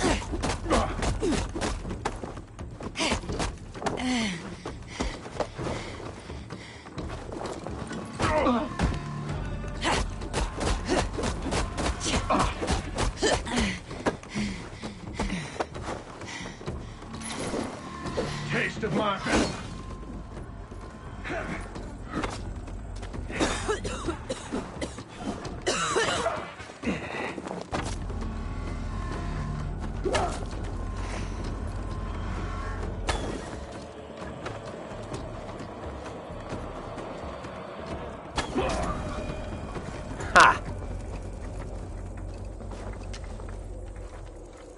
Hope that fucking hurt you, you fucking piece of shit. Dodge that, motherfucker.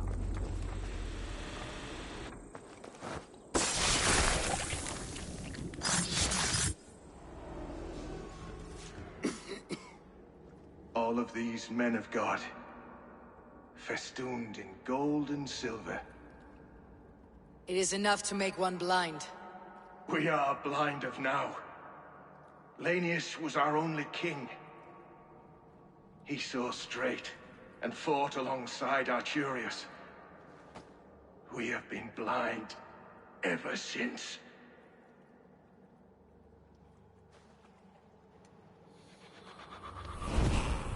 Now you'll be silent forever.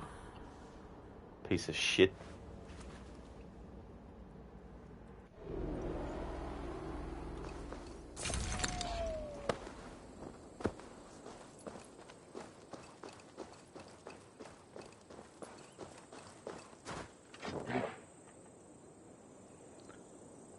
Look at the fucking dumbass cunt.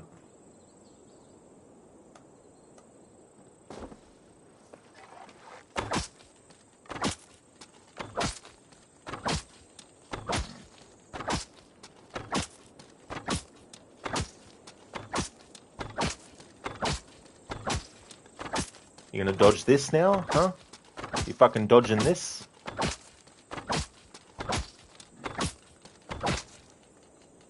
Huh? Fucking motherfucker. There we go. Alright, that feels better.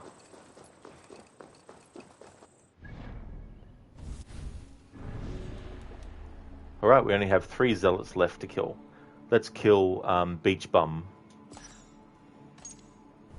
next.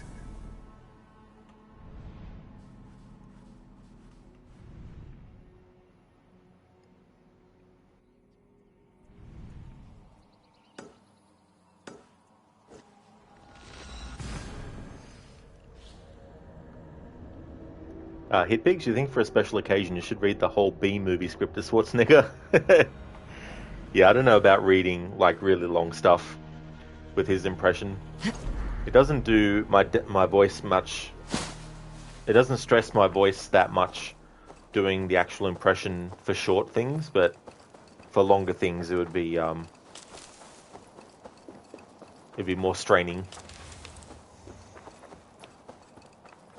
You might finish Cyberpunk today. 40 hours in just 2 weekends, and some hours during weekdays. That's actually a lot of good hours put into the game. Ronnie, all that, and he smells funny too. Exactly, Ronnie. Everyone told him that his whole life, and said, one day you're gonna die. Because you smell, and he didn't believe them. And it's like, who's laughing now? Listen, the perfect knee shot, he dodged into it. I love it when enemies do that. They just basically move in the position they need to be to get hit. It's like, thank you very much. Indeed, Ronnie. Fatality. Need to cloak myself here. Harbinger, 100 arrows to the crotch will suffice for now. That's not enough. Need to shoot 5,000 arrows. Yeah, Lucinda, here we go.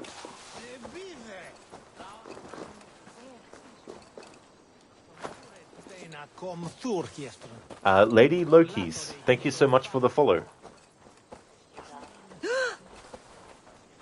Hitpigs, do it. Oh, okay, don't want to hurt you. That's okay, Hitpigs. That's no worries at all.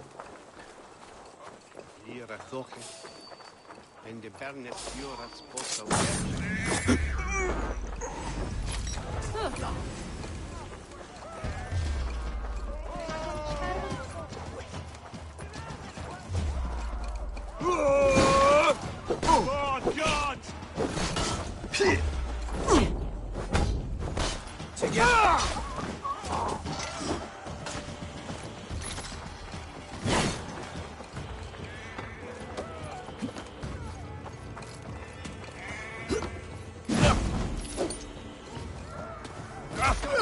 We bring Christmas!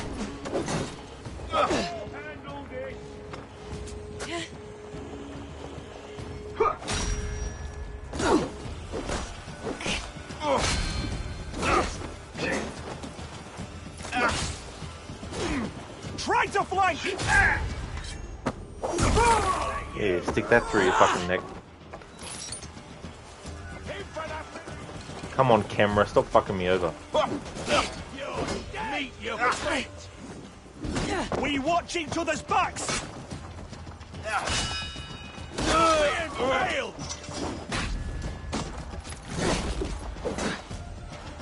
Back.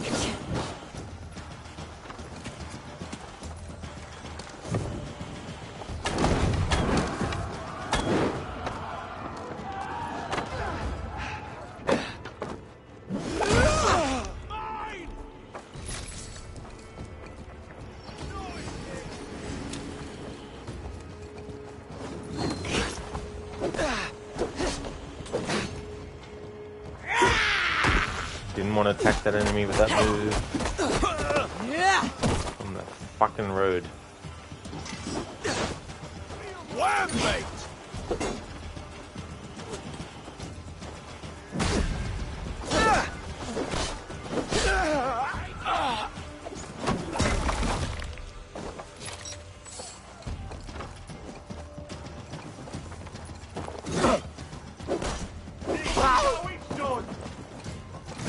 With me! Watch for my lead!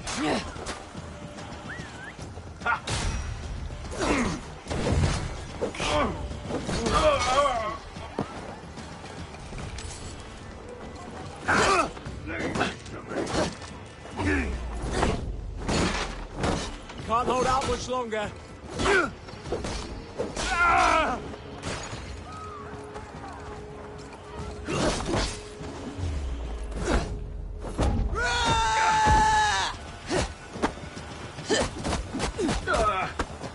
Bullshit game, I'm doing it in the right fucking speed and everything.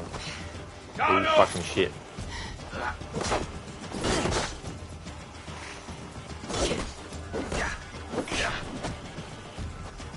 Fucking backhand me, you prick.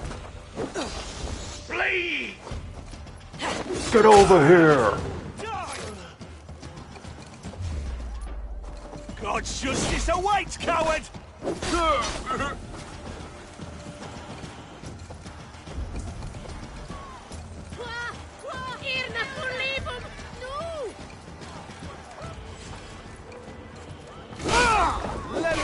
Well, shouldn't have been in the road.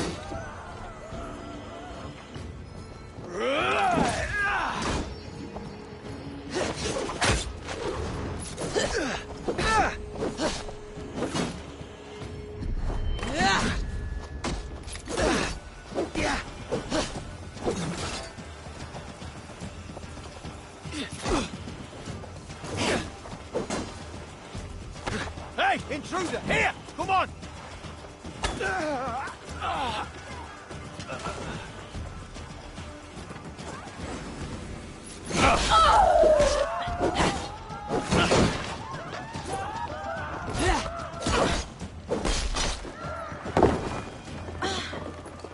Alright.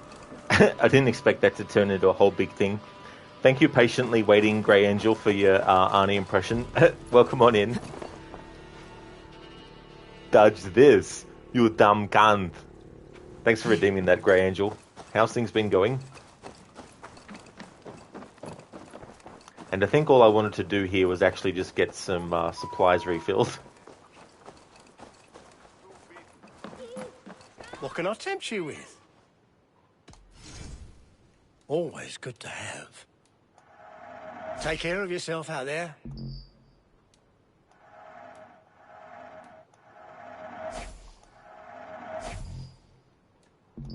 Oh, that's a good one. Until next. Until next. I must take... So long.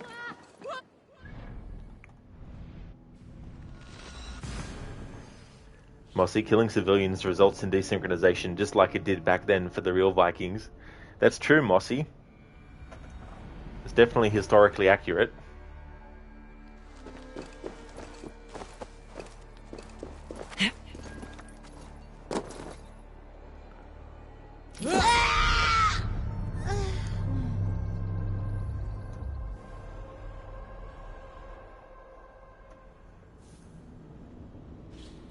Missed it by that much.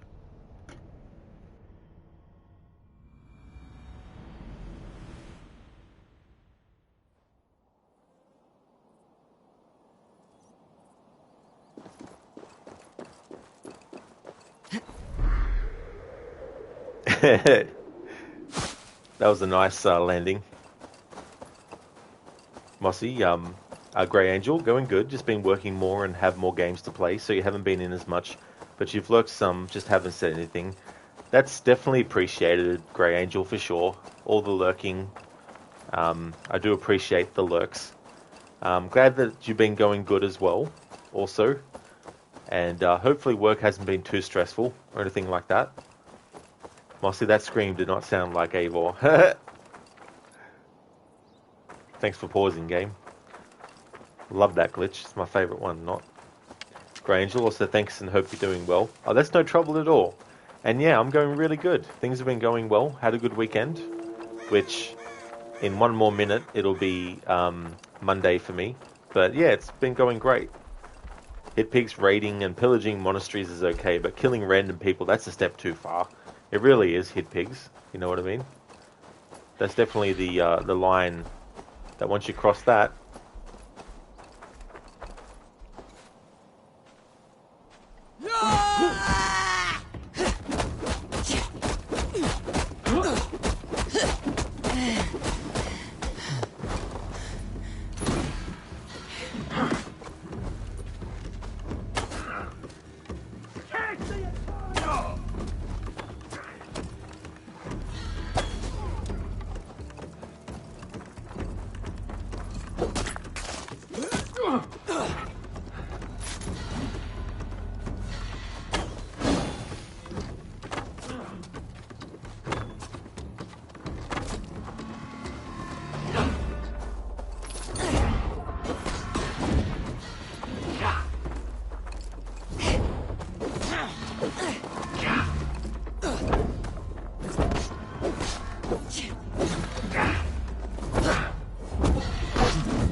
We sweat and toil to reach this moment.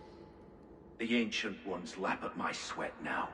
That war sweat the Roman gods hate so much, we long for. This god, or that. A good feast with fresh battle milk on your brows is not something you will ever taste again. Choke on my bones. Eivor isn't a cannibal, so I don't think she'll be eating you anyway, so... That... I mean... Maybe that's a fear that you have? Beach bum? Or Burktun, or Burpatun, whatever you want to fucking call yourself.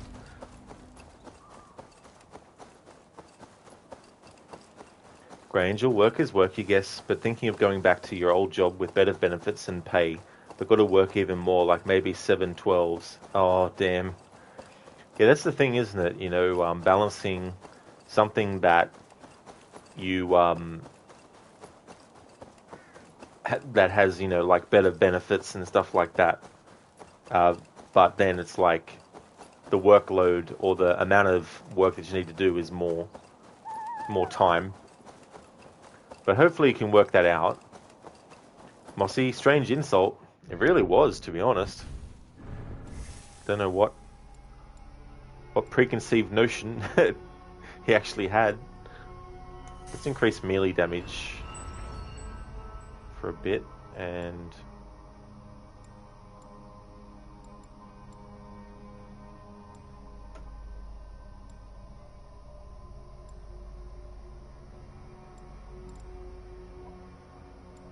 ability damage.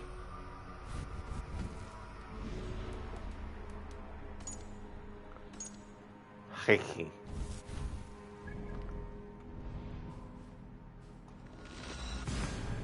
Grey Angel, but this weekend you're enjoying the Diablo 4 service lamb. Oh, good. I don't know much about that, but it definitely is great to be able to enjoy your weekend and, you know, do something that you enjoy. You already killed the world boss 3 times. Oh, did you really? 3 times. So do you get the same amount of reward each time, or do they increase? Or do they increase it? Joe, you ending the stream after all the Zealots are dead.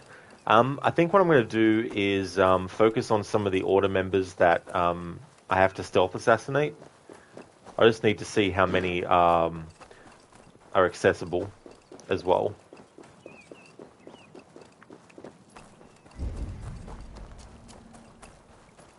Because it'd be good to have a stream that just focuses on this, because it means I don't have to worry about doing it in the other streams.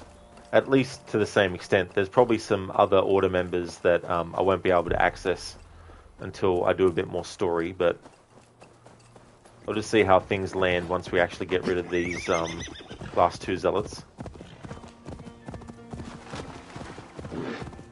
Anakin, and Ava will be like, I am rubber, and you are glue. Whatever you say bounces off me and sticks back to you. Or sticks back on you. I can't remember how it actually goes. Grey Angel, nah, just changes, but you just did it to make sure you get the Mount Trophy when the actual game releases in like 3 weeks for bragging rights. Oh, cool. That'd be good to have.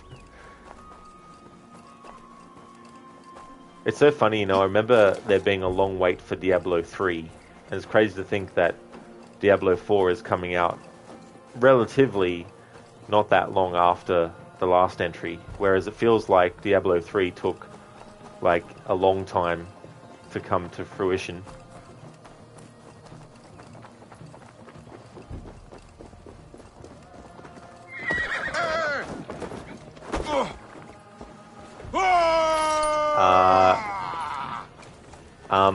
Advanced Assassination? Why didn't you work there?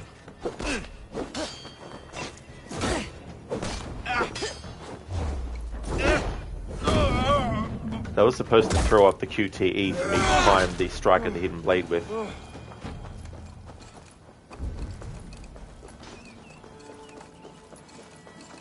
Puts you on a pike!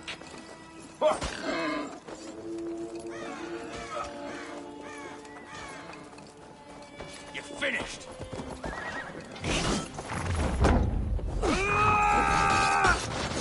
God won't let us lose! Let the mercy reaver!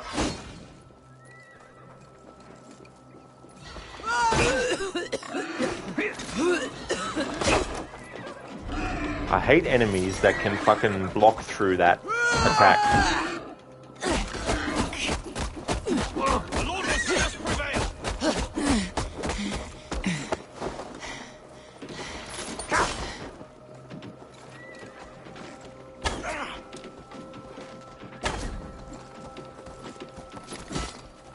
Spread out!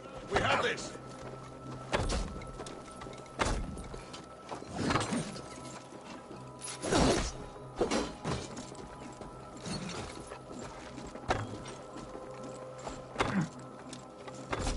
Come, brothers. Let's end this.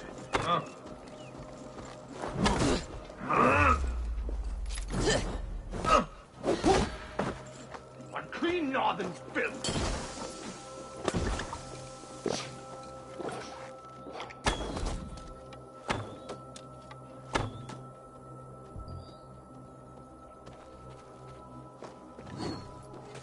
Blindside the idiot!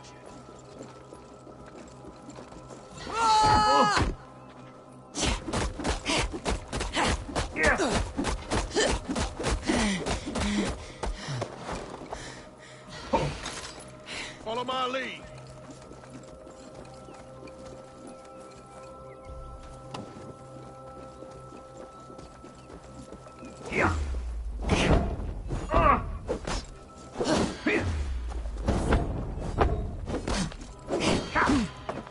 Your time has expired. Blindside the idiot.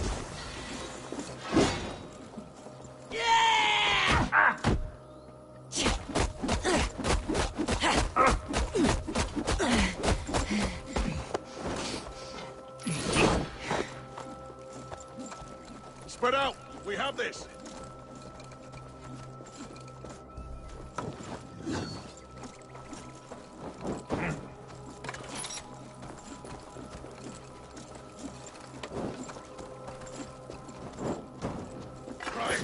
Stay with us.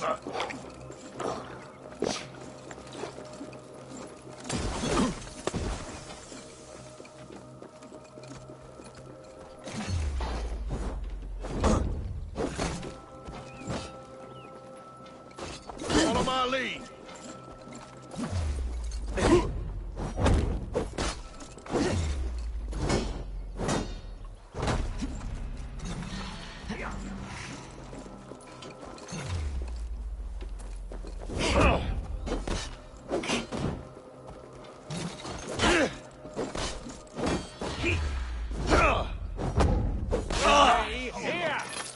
Come, brothers. Let's end this. Your time has expired.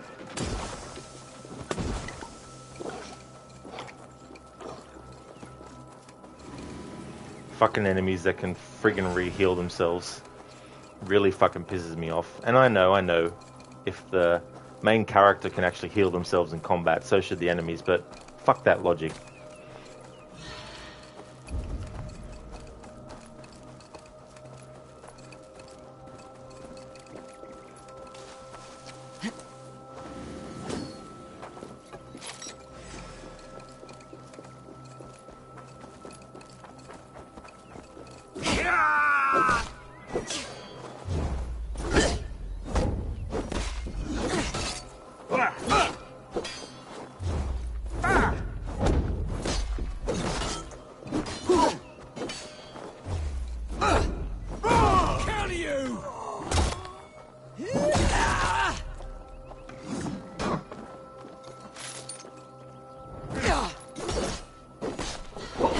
Focus, we have this. Northern filth.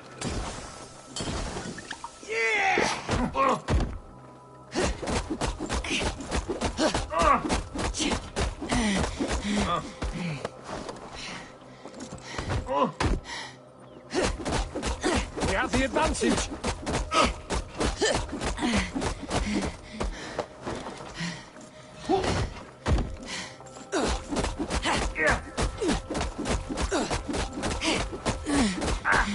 You're one, two, brother.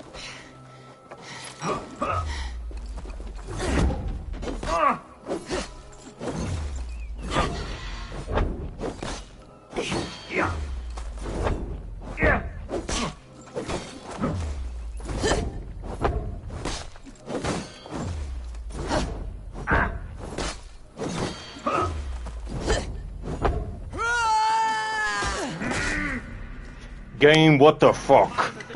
Wasn't even fucking aiming at that bloody cunt.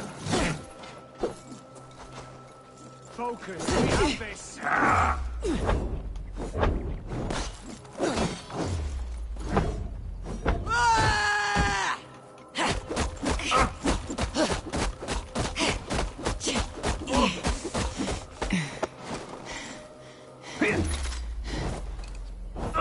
Why dodge that fucking far away from the cunt? Jesus Christ.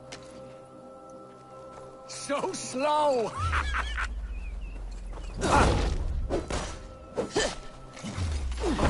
Laugh about this, cunt. Stick this up your fucking larynx. How you gonna fucking laugh without a head now, prick? Out your ass? You die now.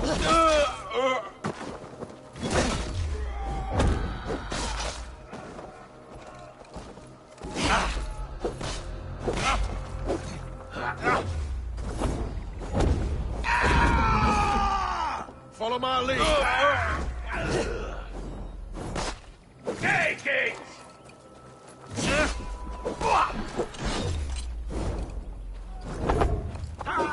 You guys, you'll do.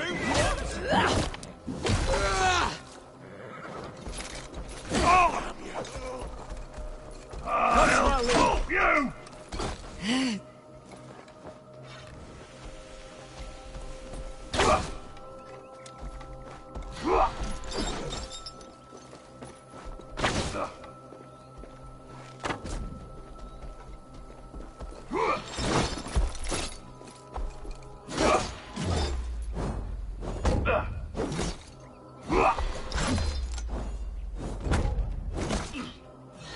Crush it!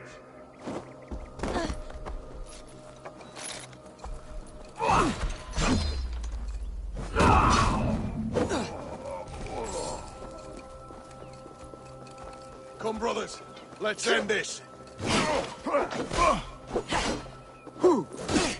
There's the target. Shoot it.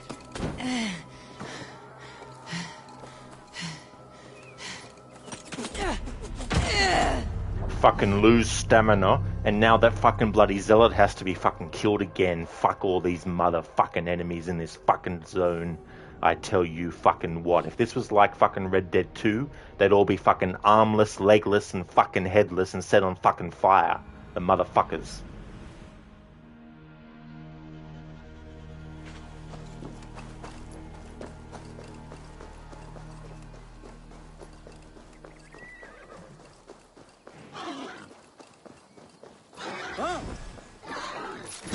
This one's mine!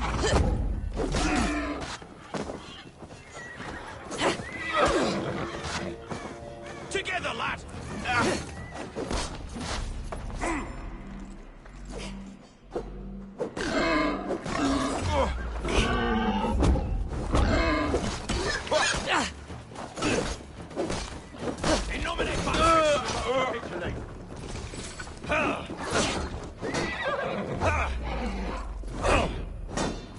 Let's strip the dog off!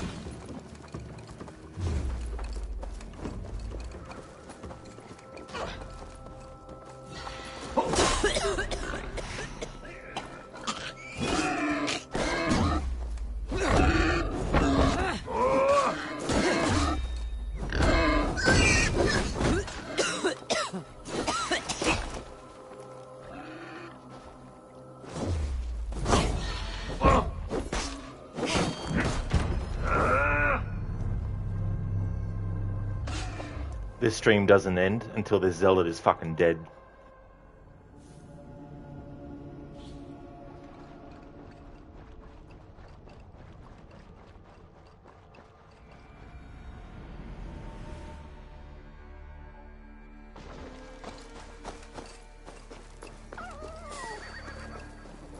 Gotta feed the worms!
what really pisses me off is this fucking zealot has these cunts that fucking hang around and fucking fight you, when the fight should be nothing to fucking do with the motherfuckers.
How about cunt?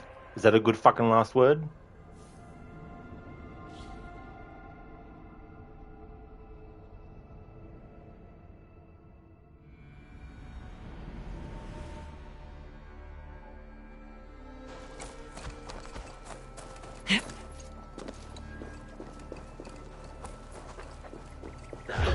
You're going down!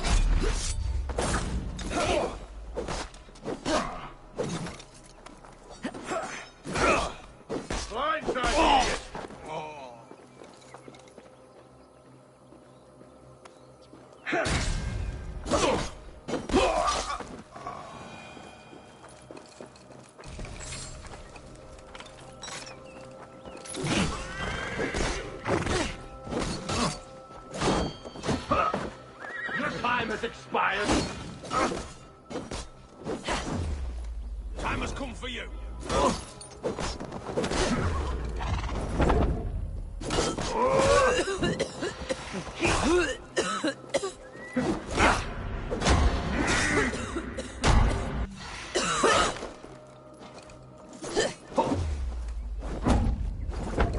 Together, lad.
Stream doesn't end till this cunt's dead, even if it takes me 10 hours.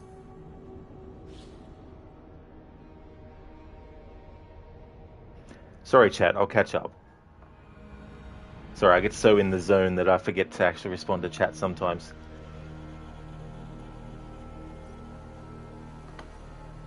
Grey Angel, after this weekend, though, you go back to Horizon Forbidden West to hopefully beat it before Diablo 4 releases, and then finally play Resident Evil 4 Remake after that. Oh, that's a good idea to do that. I really like the Resident Evil 4 Remake as well, so it'll be interesting to see what you think about that one. Listen to that rabbit was like, this lady is in my hiding bush. It's like, what are you doing here? Come on. I chose this ages ago. Yeah, Lucinda, damn indeed. Like, this zealot is giving me some issues.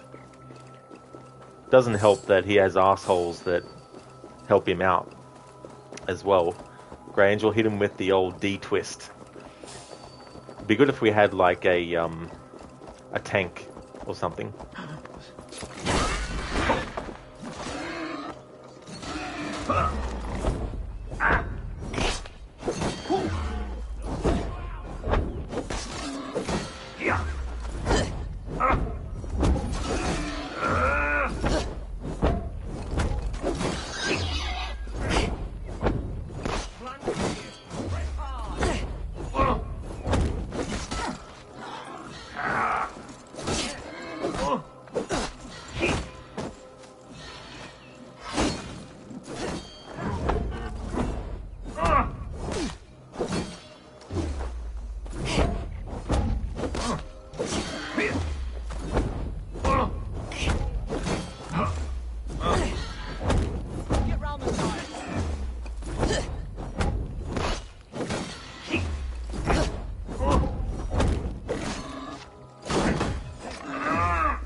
Alright, cunt.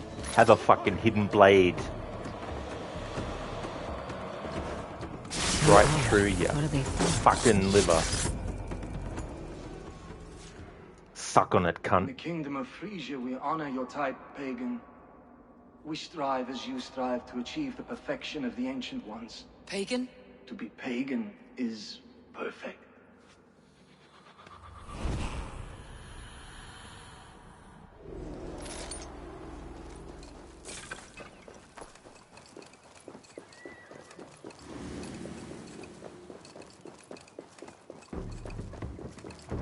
Now that was one tough fucking zealot cunt.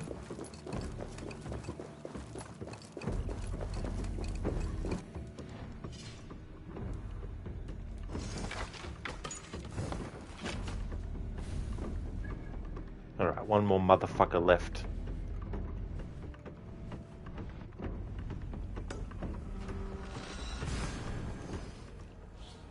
Lucinda, zealot henchman, lol. Looks like the boar took out a few henchmen for you at least. Thankfully so, that helped a little bit. But yeah, so annoying when boss-like enemies have friends like that. Thanks for the GG's, Hitpig.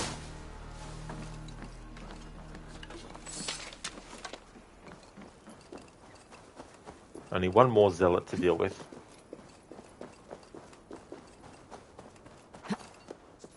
Time for you to sleep, Hitpigs. That's absolutely no trouble at all, Hitpigs. I hope you have a great one. Thank you so much for being here. Hope you have a really good sleep as well.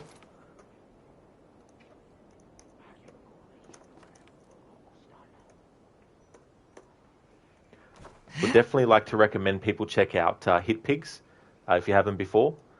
He's playing through Assassin's Creed 3 Remastered. Why did that shout out not go through? Oh, there we go. Assassin's Creed 3 Remastered. One of the other Assassin's Creed games he most recently finished was Assassin's Creed Rogue. And he's also a fan of the Uncharted series as well. So if you haven't checked out Hitpigs before, definitely recommend. And I hope you have a great one, dude. Hope you have a good rest.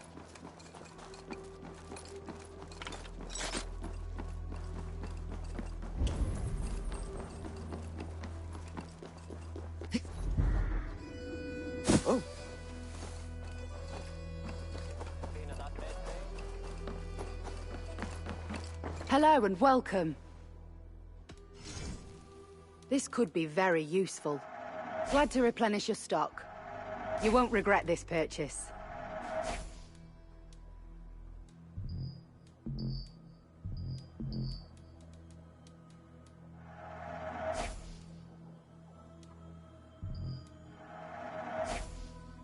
All done.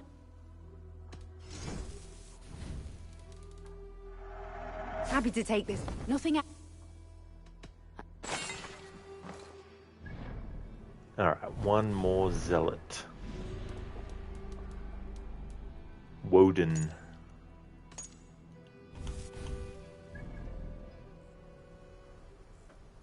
He's referred to as a pagan hole, okay?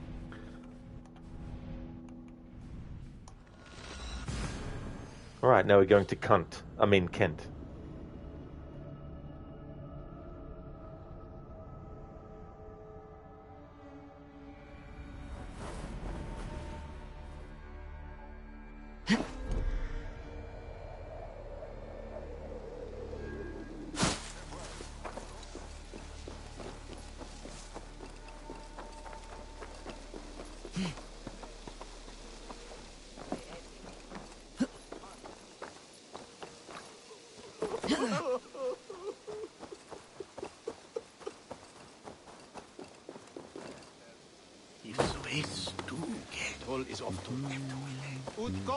So tomorrow's stream will be longer because I'll be doing story arcs.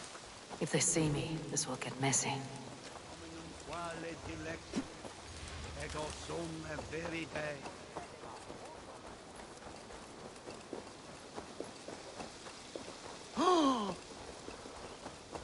Hey!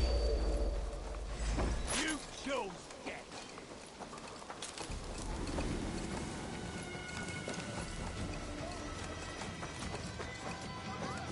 Yahunan for Yuran! Walawa!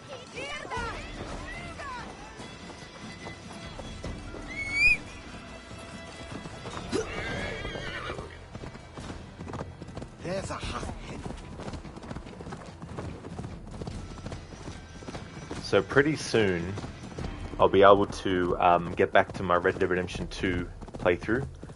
In the next few days, I'm going to be able to actually buy the PlayStation version because it's on sale. And what I'm going to do is, while I'm still streaming Valhalla 7 days a week, one of the things I'll be doing off-stream is playing Red Dead 2 from the start. And then when I get back up to where I was in the Xbox playthrough, before the audio issues with the stream were happening from that version, once that's actually done, it means that when I'm ready to slot Red Dead 2 back into the schedule, at least I'll already be up to that point in the story to continue things where the last VOD left off. And what I'll also do as well, when I get back to that, I'll provide a link to the actual last stream of it that I did. Checking my YouTube videos, the archive of the streams that I've done this year, it said about 3 weeks ago was when I did my last Red Dead 2 stream. So it's pretty much been a month since those Xbox audio issues happened on stream. And the Tomb Raider 2013 playthrough, I'm going to be continuing celebrating that game's 10th anniversary by doing the 2 other playthroughs that I had originally planned, but because they were on the Xbox and because I had that audio issue, it means I also have to get those games on the PlayStation and do that. So the schedule will change, but for now it's going to stay with Assassin's Creed. So what will happen is I'll finish Assassin's Creed Valhalla, and then the next Assassin's Creed playthrough will be Black Flag to celebrate its 10th anniversary. And at that point, my streams for Assassin's Creed will go back to being on Saturdays and Sundays. And then Monday through to Friday will be Red Dead 2. And then when I finish that off, Monday to Friday will be Tomb Raider 2013. And then once I get those 2 back-to-back playthroughs of 2013 done, then the Tomb Raider streams will become Wednesdays, Thursdays, and Fridays, because I'll be doing my annual series run of that series. And then Mondays and Tuesdays will be freed up for Red Dead Redemption 1. For that game, though, I'm going to have to do the whole playthrough without the mic. I will respond to chat still with that playthrough, but it'll have to be by text. Got you!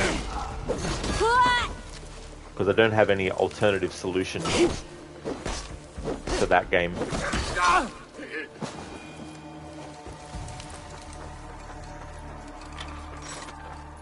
Anakin, Unity completed for the 2nd time in your life. Excellent. That's awesome, Anakin. GG's on that. Yeah, Grey Angel, Red Dead 2.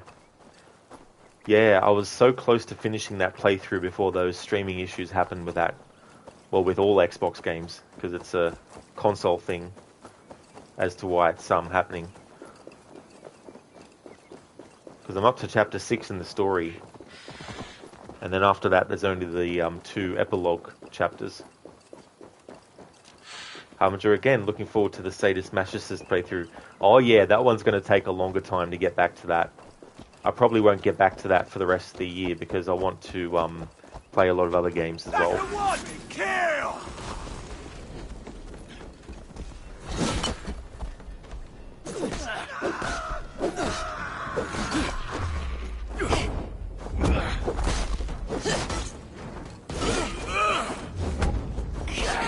Futile! Just die!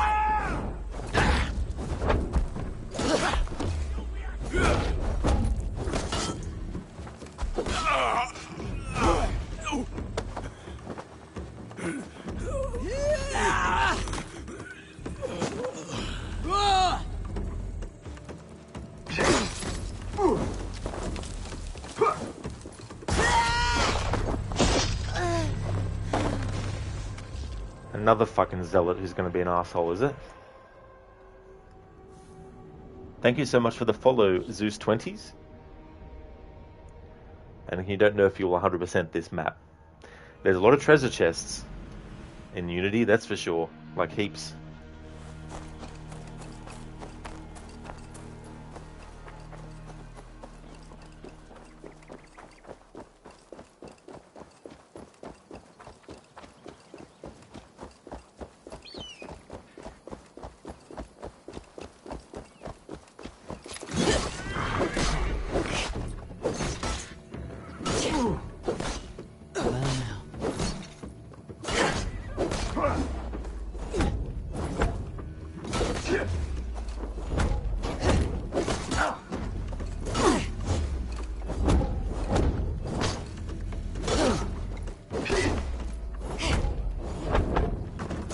Yeah.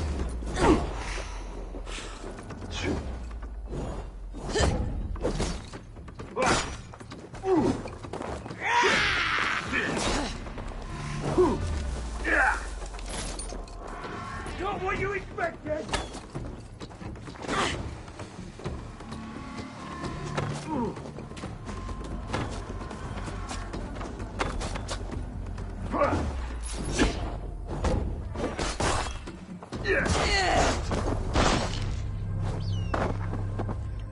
Shy Barda, thank you so much for the follow. Listen, do you remember when you played Far Cry 4, you tried to get all the lootable chests in the game, and even with everything purchased and fully upgraded, your wallet could not fit it all? So Ubisoft obviously did not think anyone would try to get them all, but leave it to me. Exactly, a trash panda is definitely going to be able to reach that level. That's for sure.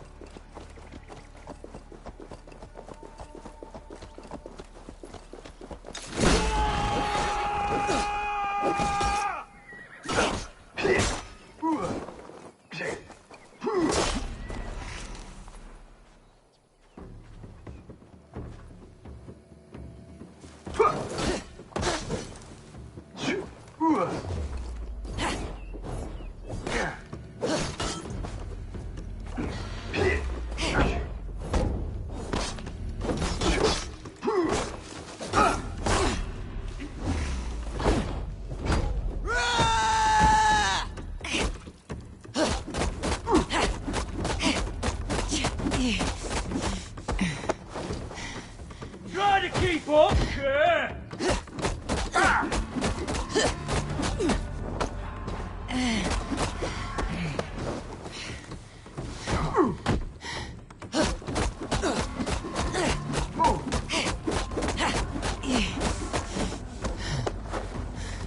Your gods beckon.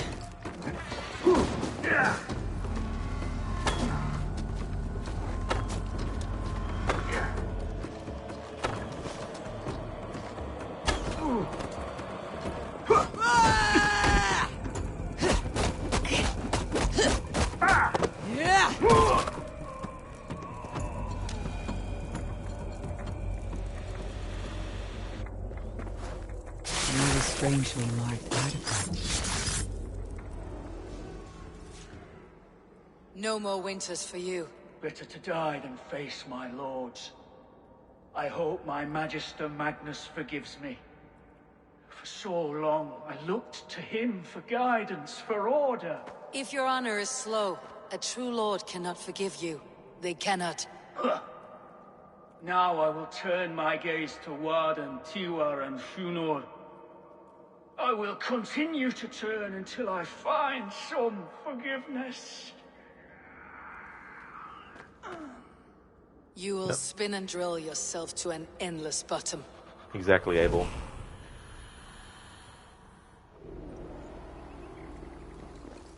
Alright, that's the final zealot killed. No more motherfuckers walk the earth. Grangel, took you 300 hours to do everything in the base game and DLC for Valhalla, 200 hours for Odyssey and 100 hours for Origins. That definitely sounds about right. And for the Japan set game, codenamed AC Red at the moment, they want to do 3 years worth of post-game content. So, essentially they basically just want one game to support them financially for 3 years after release. But this is the thing, right? Like, how many times has a game been delayed multiple times, and yet, even in the end, when it gets released, there's still issues? Seen. Better be hooded. I just don't get it. You know, like, let's say you tell people, okay, this game's going to be ready in a year's time, and then a year's time turns up. Oh, sorry, it's going to be next year now. Okay, another year's worth. It's not ready yet. Another year's worth. It's ready now. Game comes out. First day. Oh, you need to install this 50 gigabyte patch to fix shit that we should have fixed before we released it, but we just wanted to release it before patching it. You know, all this stuff. And then it's like, even years after a game's release, there's still issues. So it's like, if a game took 3 years to make and then release, and then it has to have 3 years worth of updates, then you've basically spent 6 years on a game. And even after that 6 years, if it still has problems, then it's like, how fucking long we're expecting until all the problems were sorted? 10 years? Thanks for the GGs, Lucinda. Thank you for that. Yeah, Grey Angel, it's like, turn your gaze to this. Alright, so that's all the Zealots taken care of.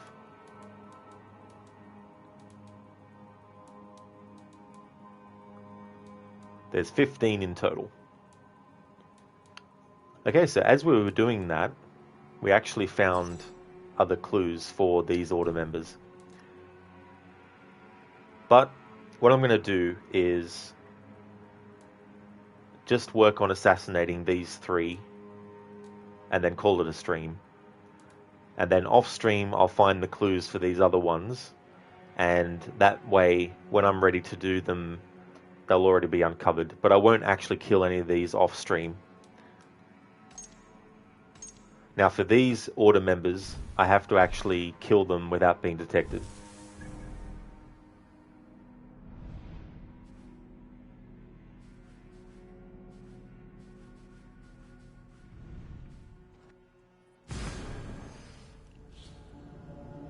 So satisfying to get something completely finished that you have to do. Grey Angel, yeah, game releases with a lot of bugs and it was delayed for months or a year and you're like, what were you all doing or thinking? Yeah, and like sometimes I really think that companies need to stop announcing that a certain game is even in development. No matter how many leaks or rumors happen, wait. Wait until the project is already at a certain percentage of completion before you even announce it at all. Like, when the game is 60% or more complete, then announce it. And then give yourself a lot of time by saying that the game won't come out for at least another year, you know? But after that, you don't just let it slide and don't do anything. Every month, you give the fans something to chew on as they wait.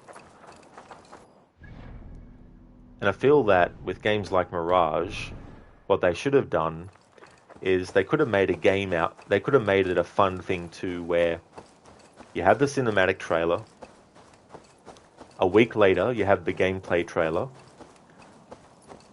you show your key specific things that you're wanting to sell players on with the game. Then before you release a trailer that actually tells the player what the story is,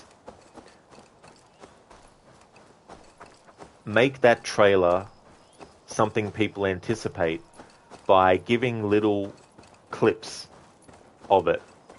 And then once you've actually given all the clips to the people to watch, then the final piece of the puzzle fits in place and then you're like, so this is what the story is going to be. And then you do that same method for the gameplay. Release clips of the gameplay showing different things. And then boom, show the full gameplay video showing more things as well. Don't do a thing where all the clips have only shown every single thing that's in the video and then the final clip is just like the last 2 minutes of it. Actually have some extra stuff that wasn't shown in the previous clips in the final clip as well. And sort of release that at least every 2 weeks.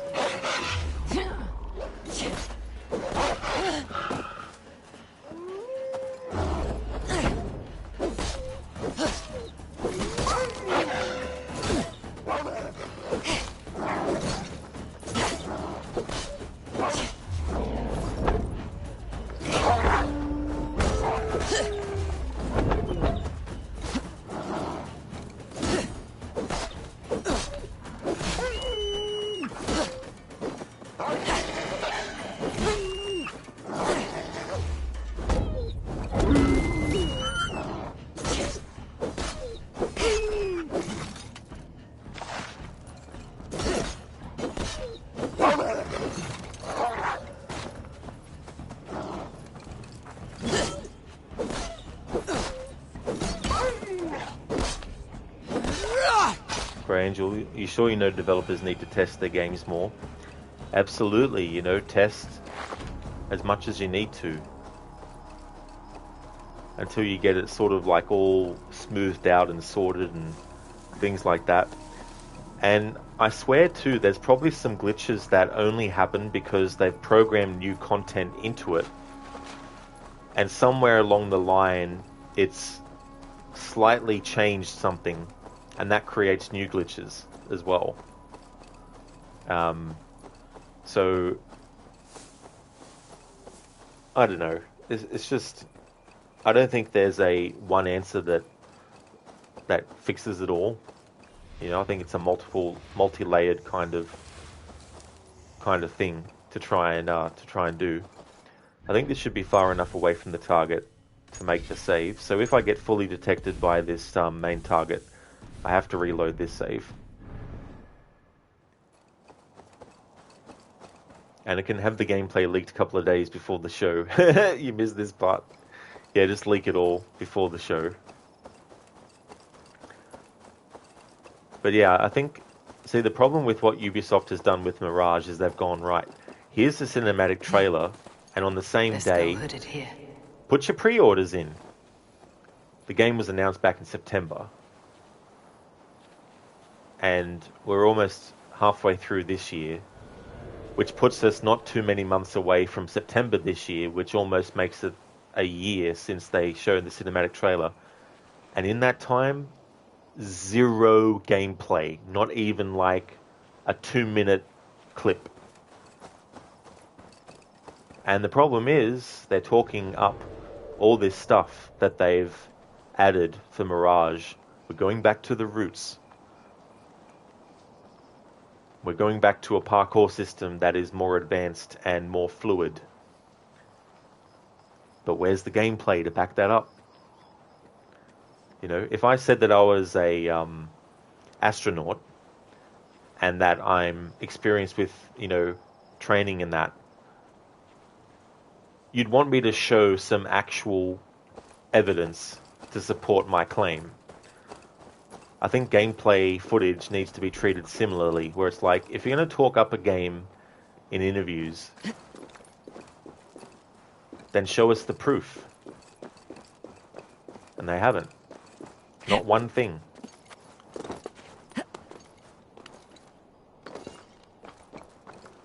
And again, for a 10 hours long game, absolutely nothing about it. Exactly. And this is the thing that is frustrating, because fair enough if they put the game on pre-order, but personally, I wouldn't pre-order the game until I saw some gameplay footage. Because only then will you know that you're actually getting what they're telling you you're going to be getting. Like, you don't have to reveal every single surprise element of the gameplay that you want to have people discover on their own. But we're talking about a franchise that has been in existence since 2007. And I think it's a long time past that they stopped treating the Assassin's Creed series as if they can rest on their laurels about everything.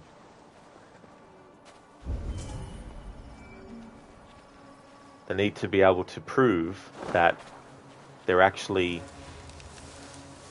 going to be delivering what they're saying. This one's going to be a bit tricky.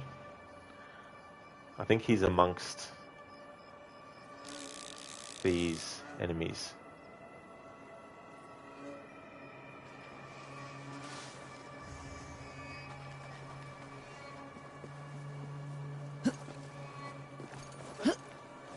But yeah, imagine if that's how long the game is, Anakin.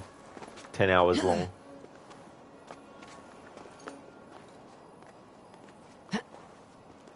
And the funny thing is, they say they're going back to their roots with Assassin's Creed Mirage.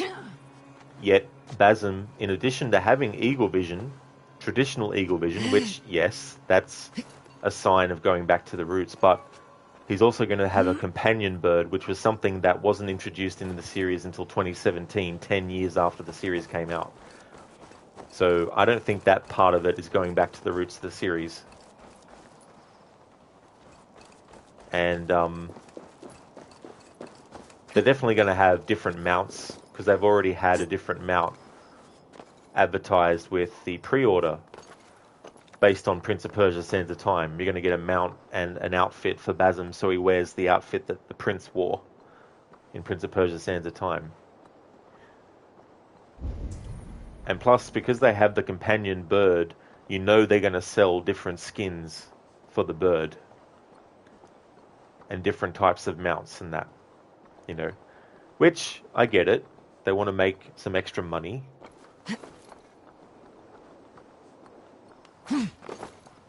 But if they're saying they're going back to the roots, then they have to make sure that all the elements that they're going back to the roots of are actually there.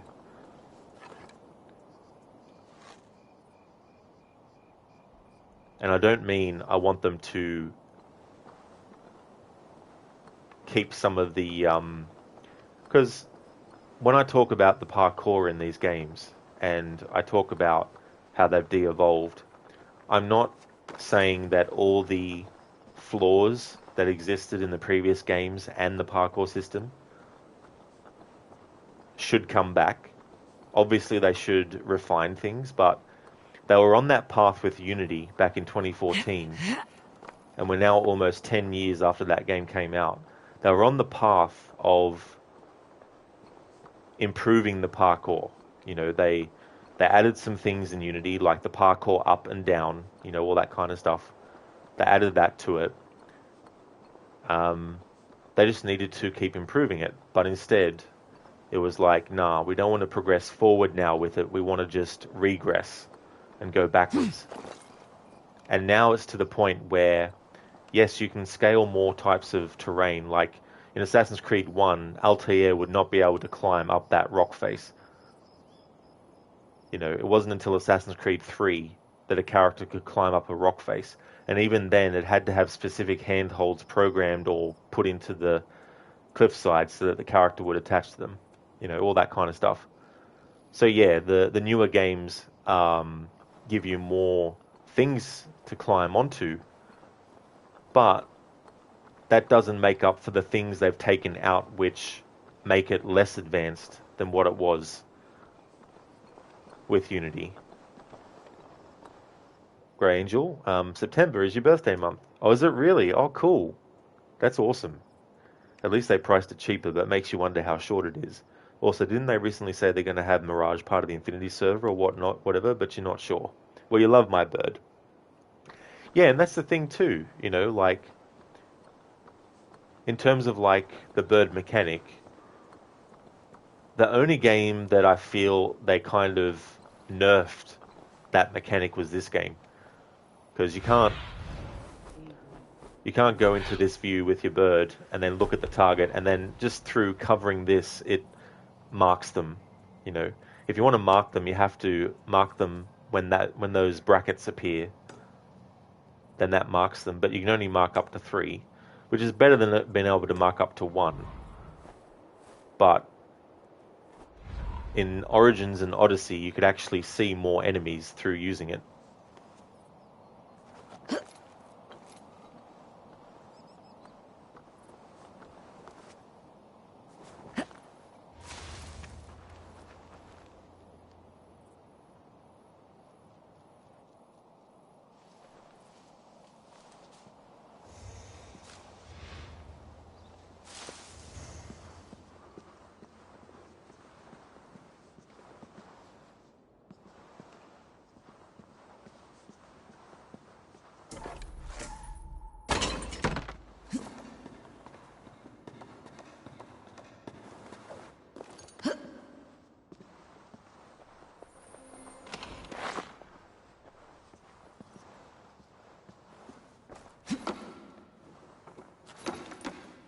What's this?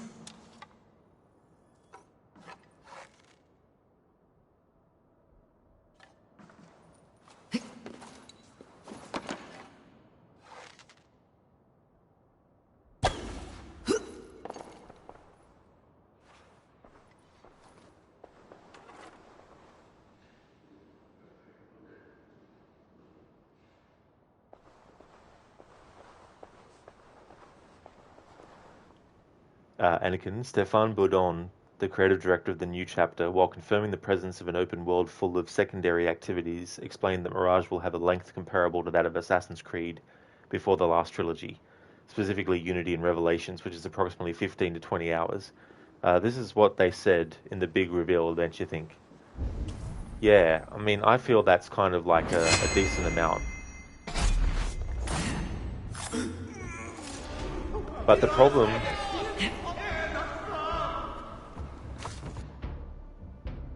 no game. I was not detected by anyone.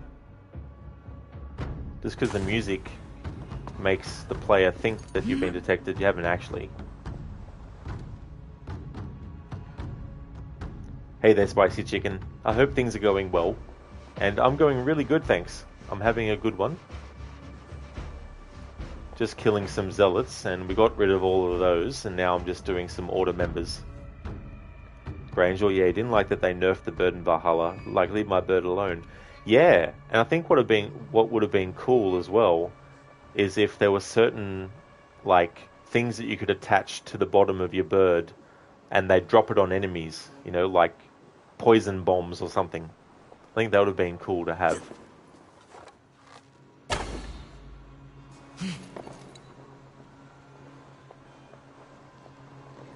Spicy Chicken, you almost never used the bird in this game. That's fair too as well, because I don't think you necessarily really need it. But then again, there's a lot of mechanics in games that you don't really need. They make things more tolerable and all that kind of stuff, but they don't prevent things from being doable still. Like, for example, in Assassin's Creed Unity, I could go through the game without applying any skills, and without changing the base weapon that I'm given. And I could make it that I could only kill enemies using the hidden blade. Now, does that make it more difficult? Absolutely. Does it make it impossible? No. It just means that you're going to have a lot of patience that you need and perseverance to actually get through it.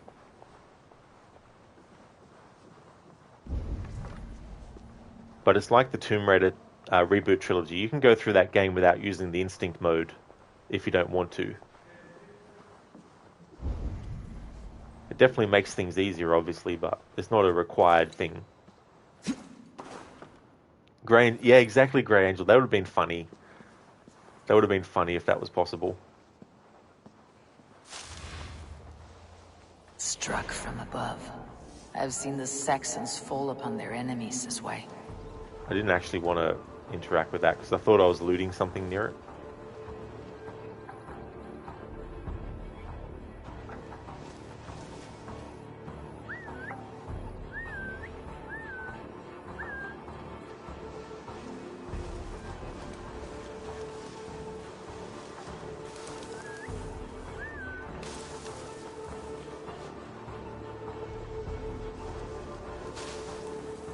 Something going on?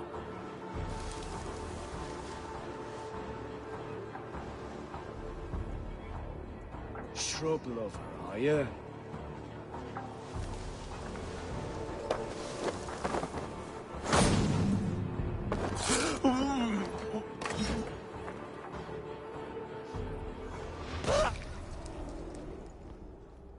I sought pleasure with the silver I received from the Order.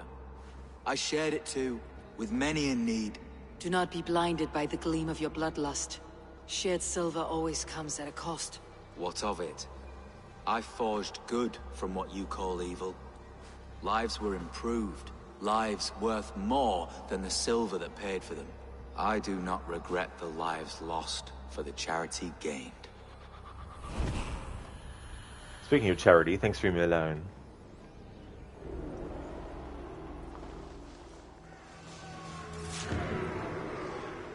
Alright, so the Order member is eliminated without being fully detected, which means that the full detection doesn't count anymore.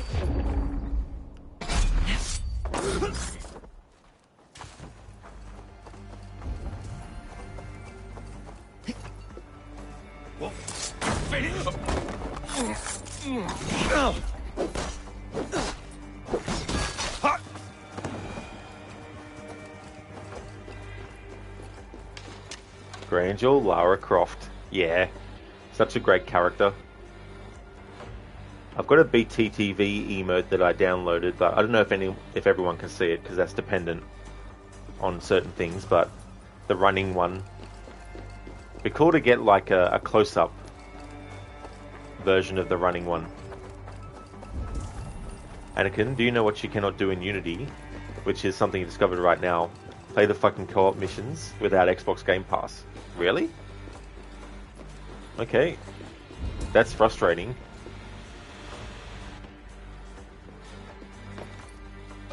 Grangel, same with needing the PlayStation Plus for PlayStation. Yeah. You do miss the PS3 days when you didn't need PlayStation Plus to play online. Yeah, that's the thing. Like, sometimes you just want to play the game without accessing any online-related stuff. Thrill of the chase! Let's strip the dog up!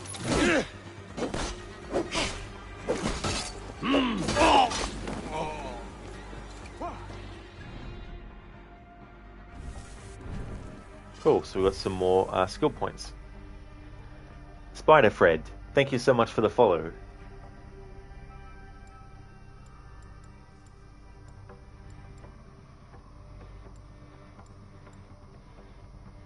Actually, let's get headshot damage increase and also get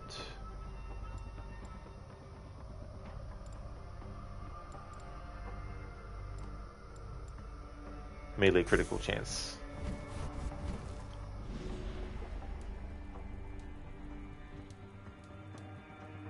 Alright, so we took hold of Banasek of Bath. Okay, so there's 2 more Order members that I've unveiled the identities of. So now let's go and assassinate Havelock.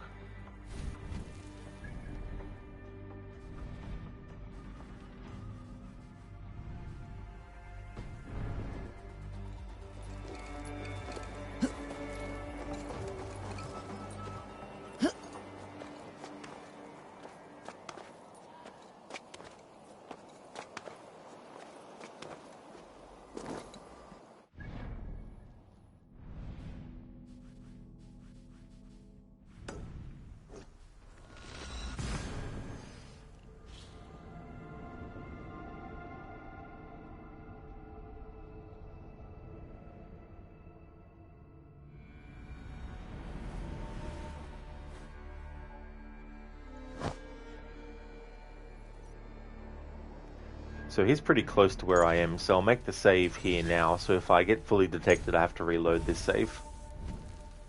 It was only the Zealots that didn't come under the challenge rules.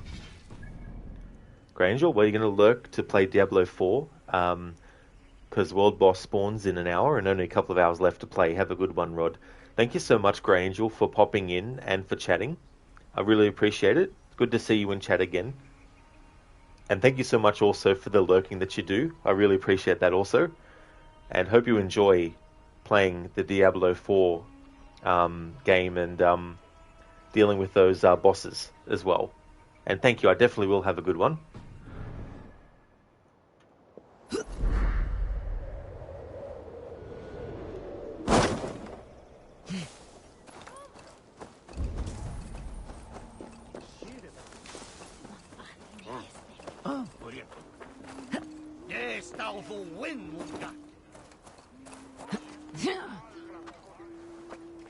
Cheers, Grey Angel. Thank you so much.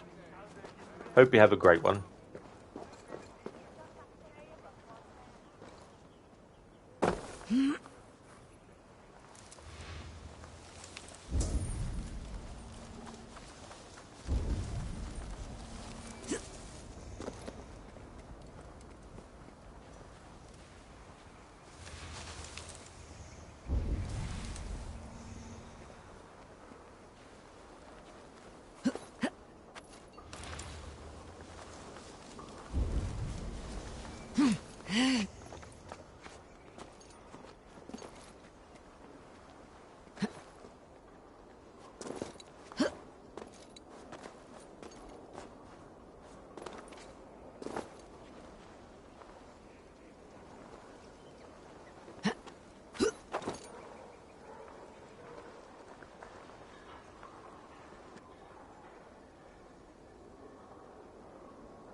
The first man I killed for my order, I cried and wept after trying to hold back the tears. But I told myself, I am merely acting upon a foretold destiny, navigating the whim of greater gods. My actions are simply pebbles. Pebbles that wash away in the surf, as harmless as dust. Pebbles were once bedrock, as were you. Now, your food for worms and stuff. Alright, Havelock is killed without being fully detected.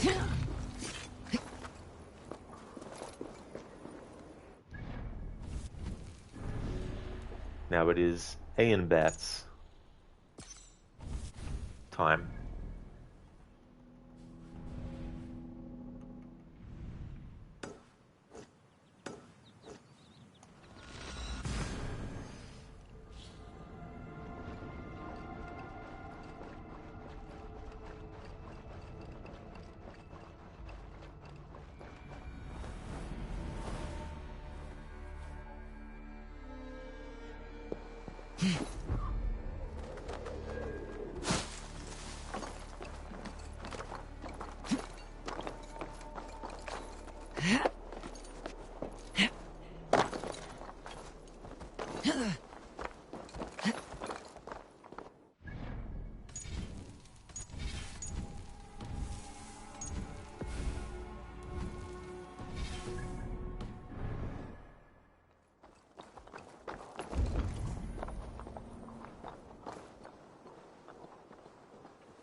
Busy was lärde mig med bättre nu.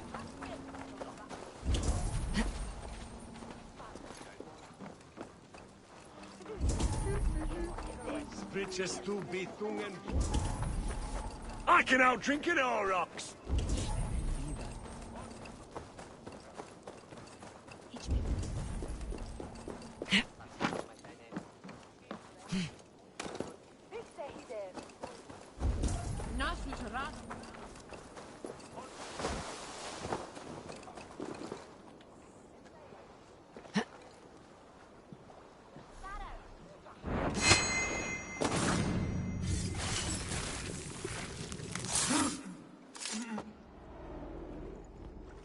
I'm surprised it actually worked. Brings you biscuits. Do you give them to your children? I would not let good food go to waste. I would let my children starve. A serpent's gift will always end in malice. Sweet from evil remains sweet, even if it crumbles quickly in their hands. Because I thought that Eivor would be prevented access through that small gap there in the top of the hut. I thought the game would just do the jump for the assassination, but then at the last minute bounce Eivor off of the thing back onto the ground and then cause that order member to be alerted. But that didn't actually happen, so that's good. It's good it went that way.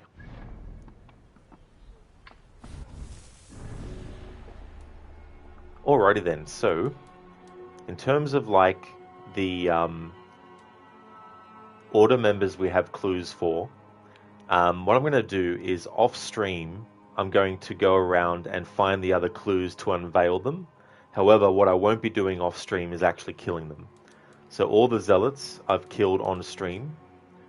All the order members that are diamond shapes that are dead, I've killed them on stream. These ones where I've found one clue already, I'll find the remaining clues for each one of those and unveil who they are, but I'll wait until the next stream to actually take care of them. Same with that one there.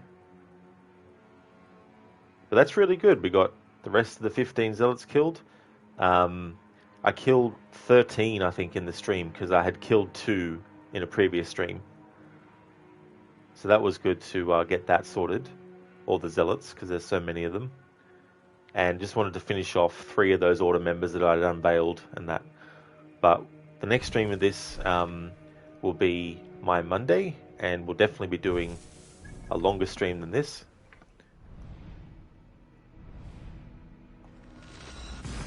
So I'll make a save, and that's where I'll end the stream.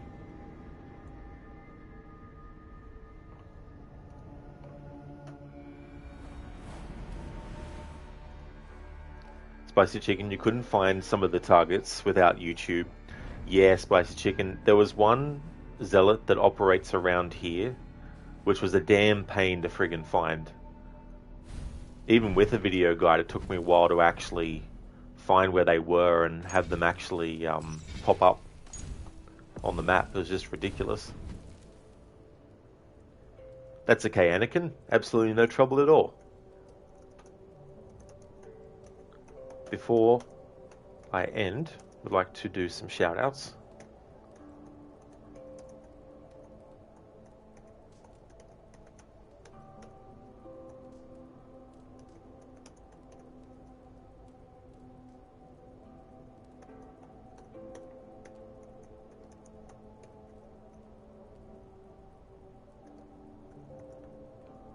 Would like to highly recommend people check out Lucinda, Mr. Gote, Dr. Ronnie, Gallanth, as well as Hitpigs also.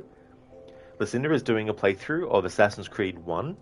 She streams Mondays, Tuesdays, and on those days, currently, it's Assassin's Creed games. So she's almost finished Assassin's Creed 1, and she'll be doing Assassin's Creed 2 next. Wednesdays she has off. Thursdays and Fridays have been Days Gone. But I think the playthrough of Days Gone is now finished, so upcoming games that Lucinda will be doing is Stray, as well as Hades and A Plague Tale Requiem. Mr. Gote is doing Hunt Showdown. He's also a fan of the Ghost Recon series. He also likes horror games. He's played games like Until Dawn, and games by the same people as Until Dawn, like the Dark Pictures games, as well as The Quarry. Dr. Ronnie is playing some Watch Dogs 1. It's his first playthrough of that game. He actually wears a hat when he's streaming, and he changes what hat he's wearing depending on what game. He has a great community over at his channel as well. Gallanth has been doing some EverQuest. Highly recommend checking out Gallanth's channel if you haven't before. And Hitpigs has been doing some Assassin's Creed 3 Remastered. And he also did a playthrough recently of Assassin's Creed Rogue. And he's also a fan of the Uncharted games also. Until you see you next time, Spicy Chicken. That's okay, Lucinda. Absolutely no trouble at all for the stream and for the shout out as well, Lucinda. No worries at all. Just want to thank everyone so much for watching this stream. The next stream I'll do more story arcs. So if you see me streaming this game again, then you know it's become Monday for me. I hope everyone has a good one. We're going to raid Saint Ravage, who's playing this game, Assassin's Creed Valhalla. He's actually doing the Wrath of the Druids DLC that takes place in Ireland. So we'll raid Saint Ravage, see how he's doing with that. I hope that everyone has a great one. And here's a raid message that people can feel free to put in as well.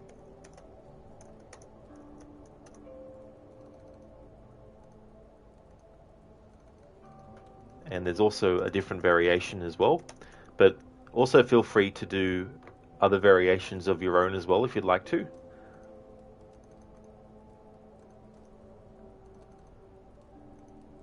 And that second one has some free follower emotes as well. There's some of those that after I finished, like the Valhalla ones, Eivor, female and male, I should actually make them BT TV emotes. I wish that on Twitch I could actually have more slots for free follower emotes, but at the moment Twitch only gives you 5. And so what I need to do is sort of like swap different ones out every so often. So hopefully at some point they'll actually add at least another 5, so we can have 10 in total.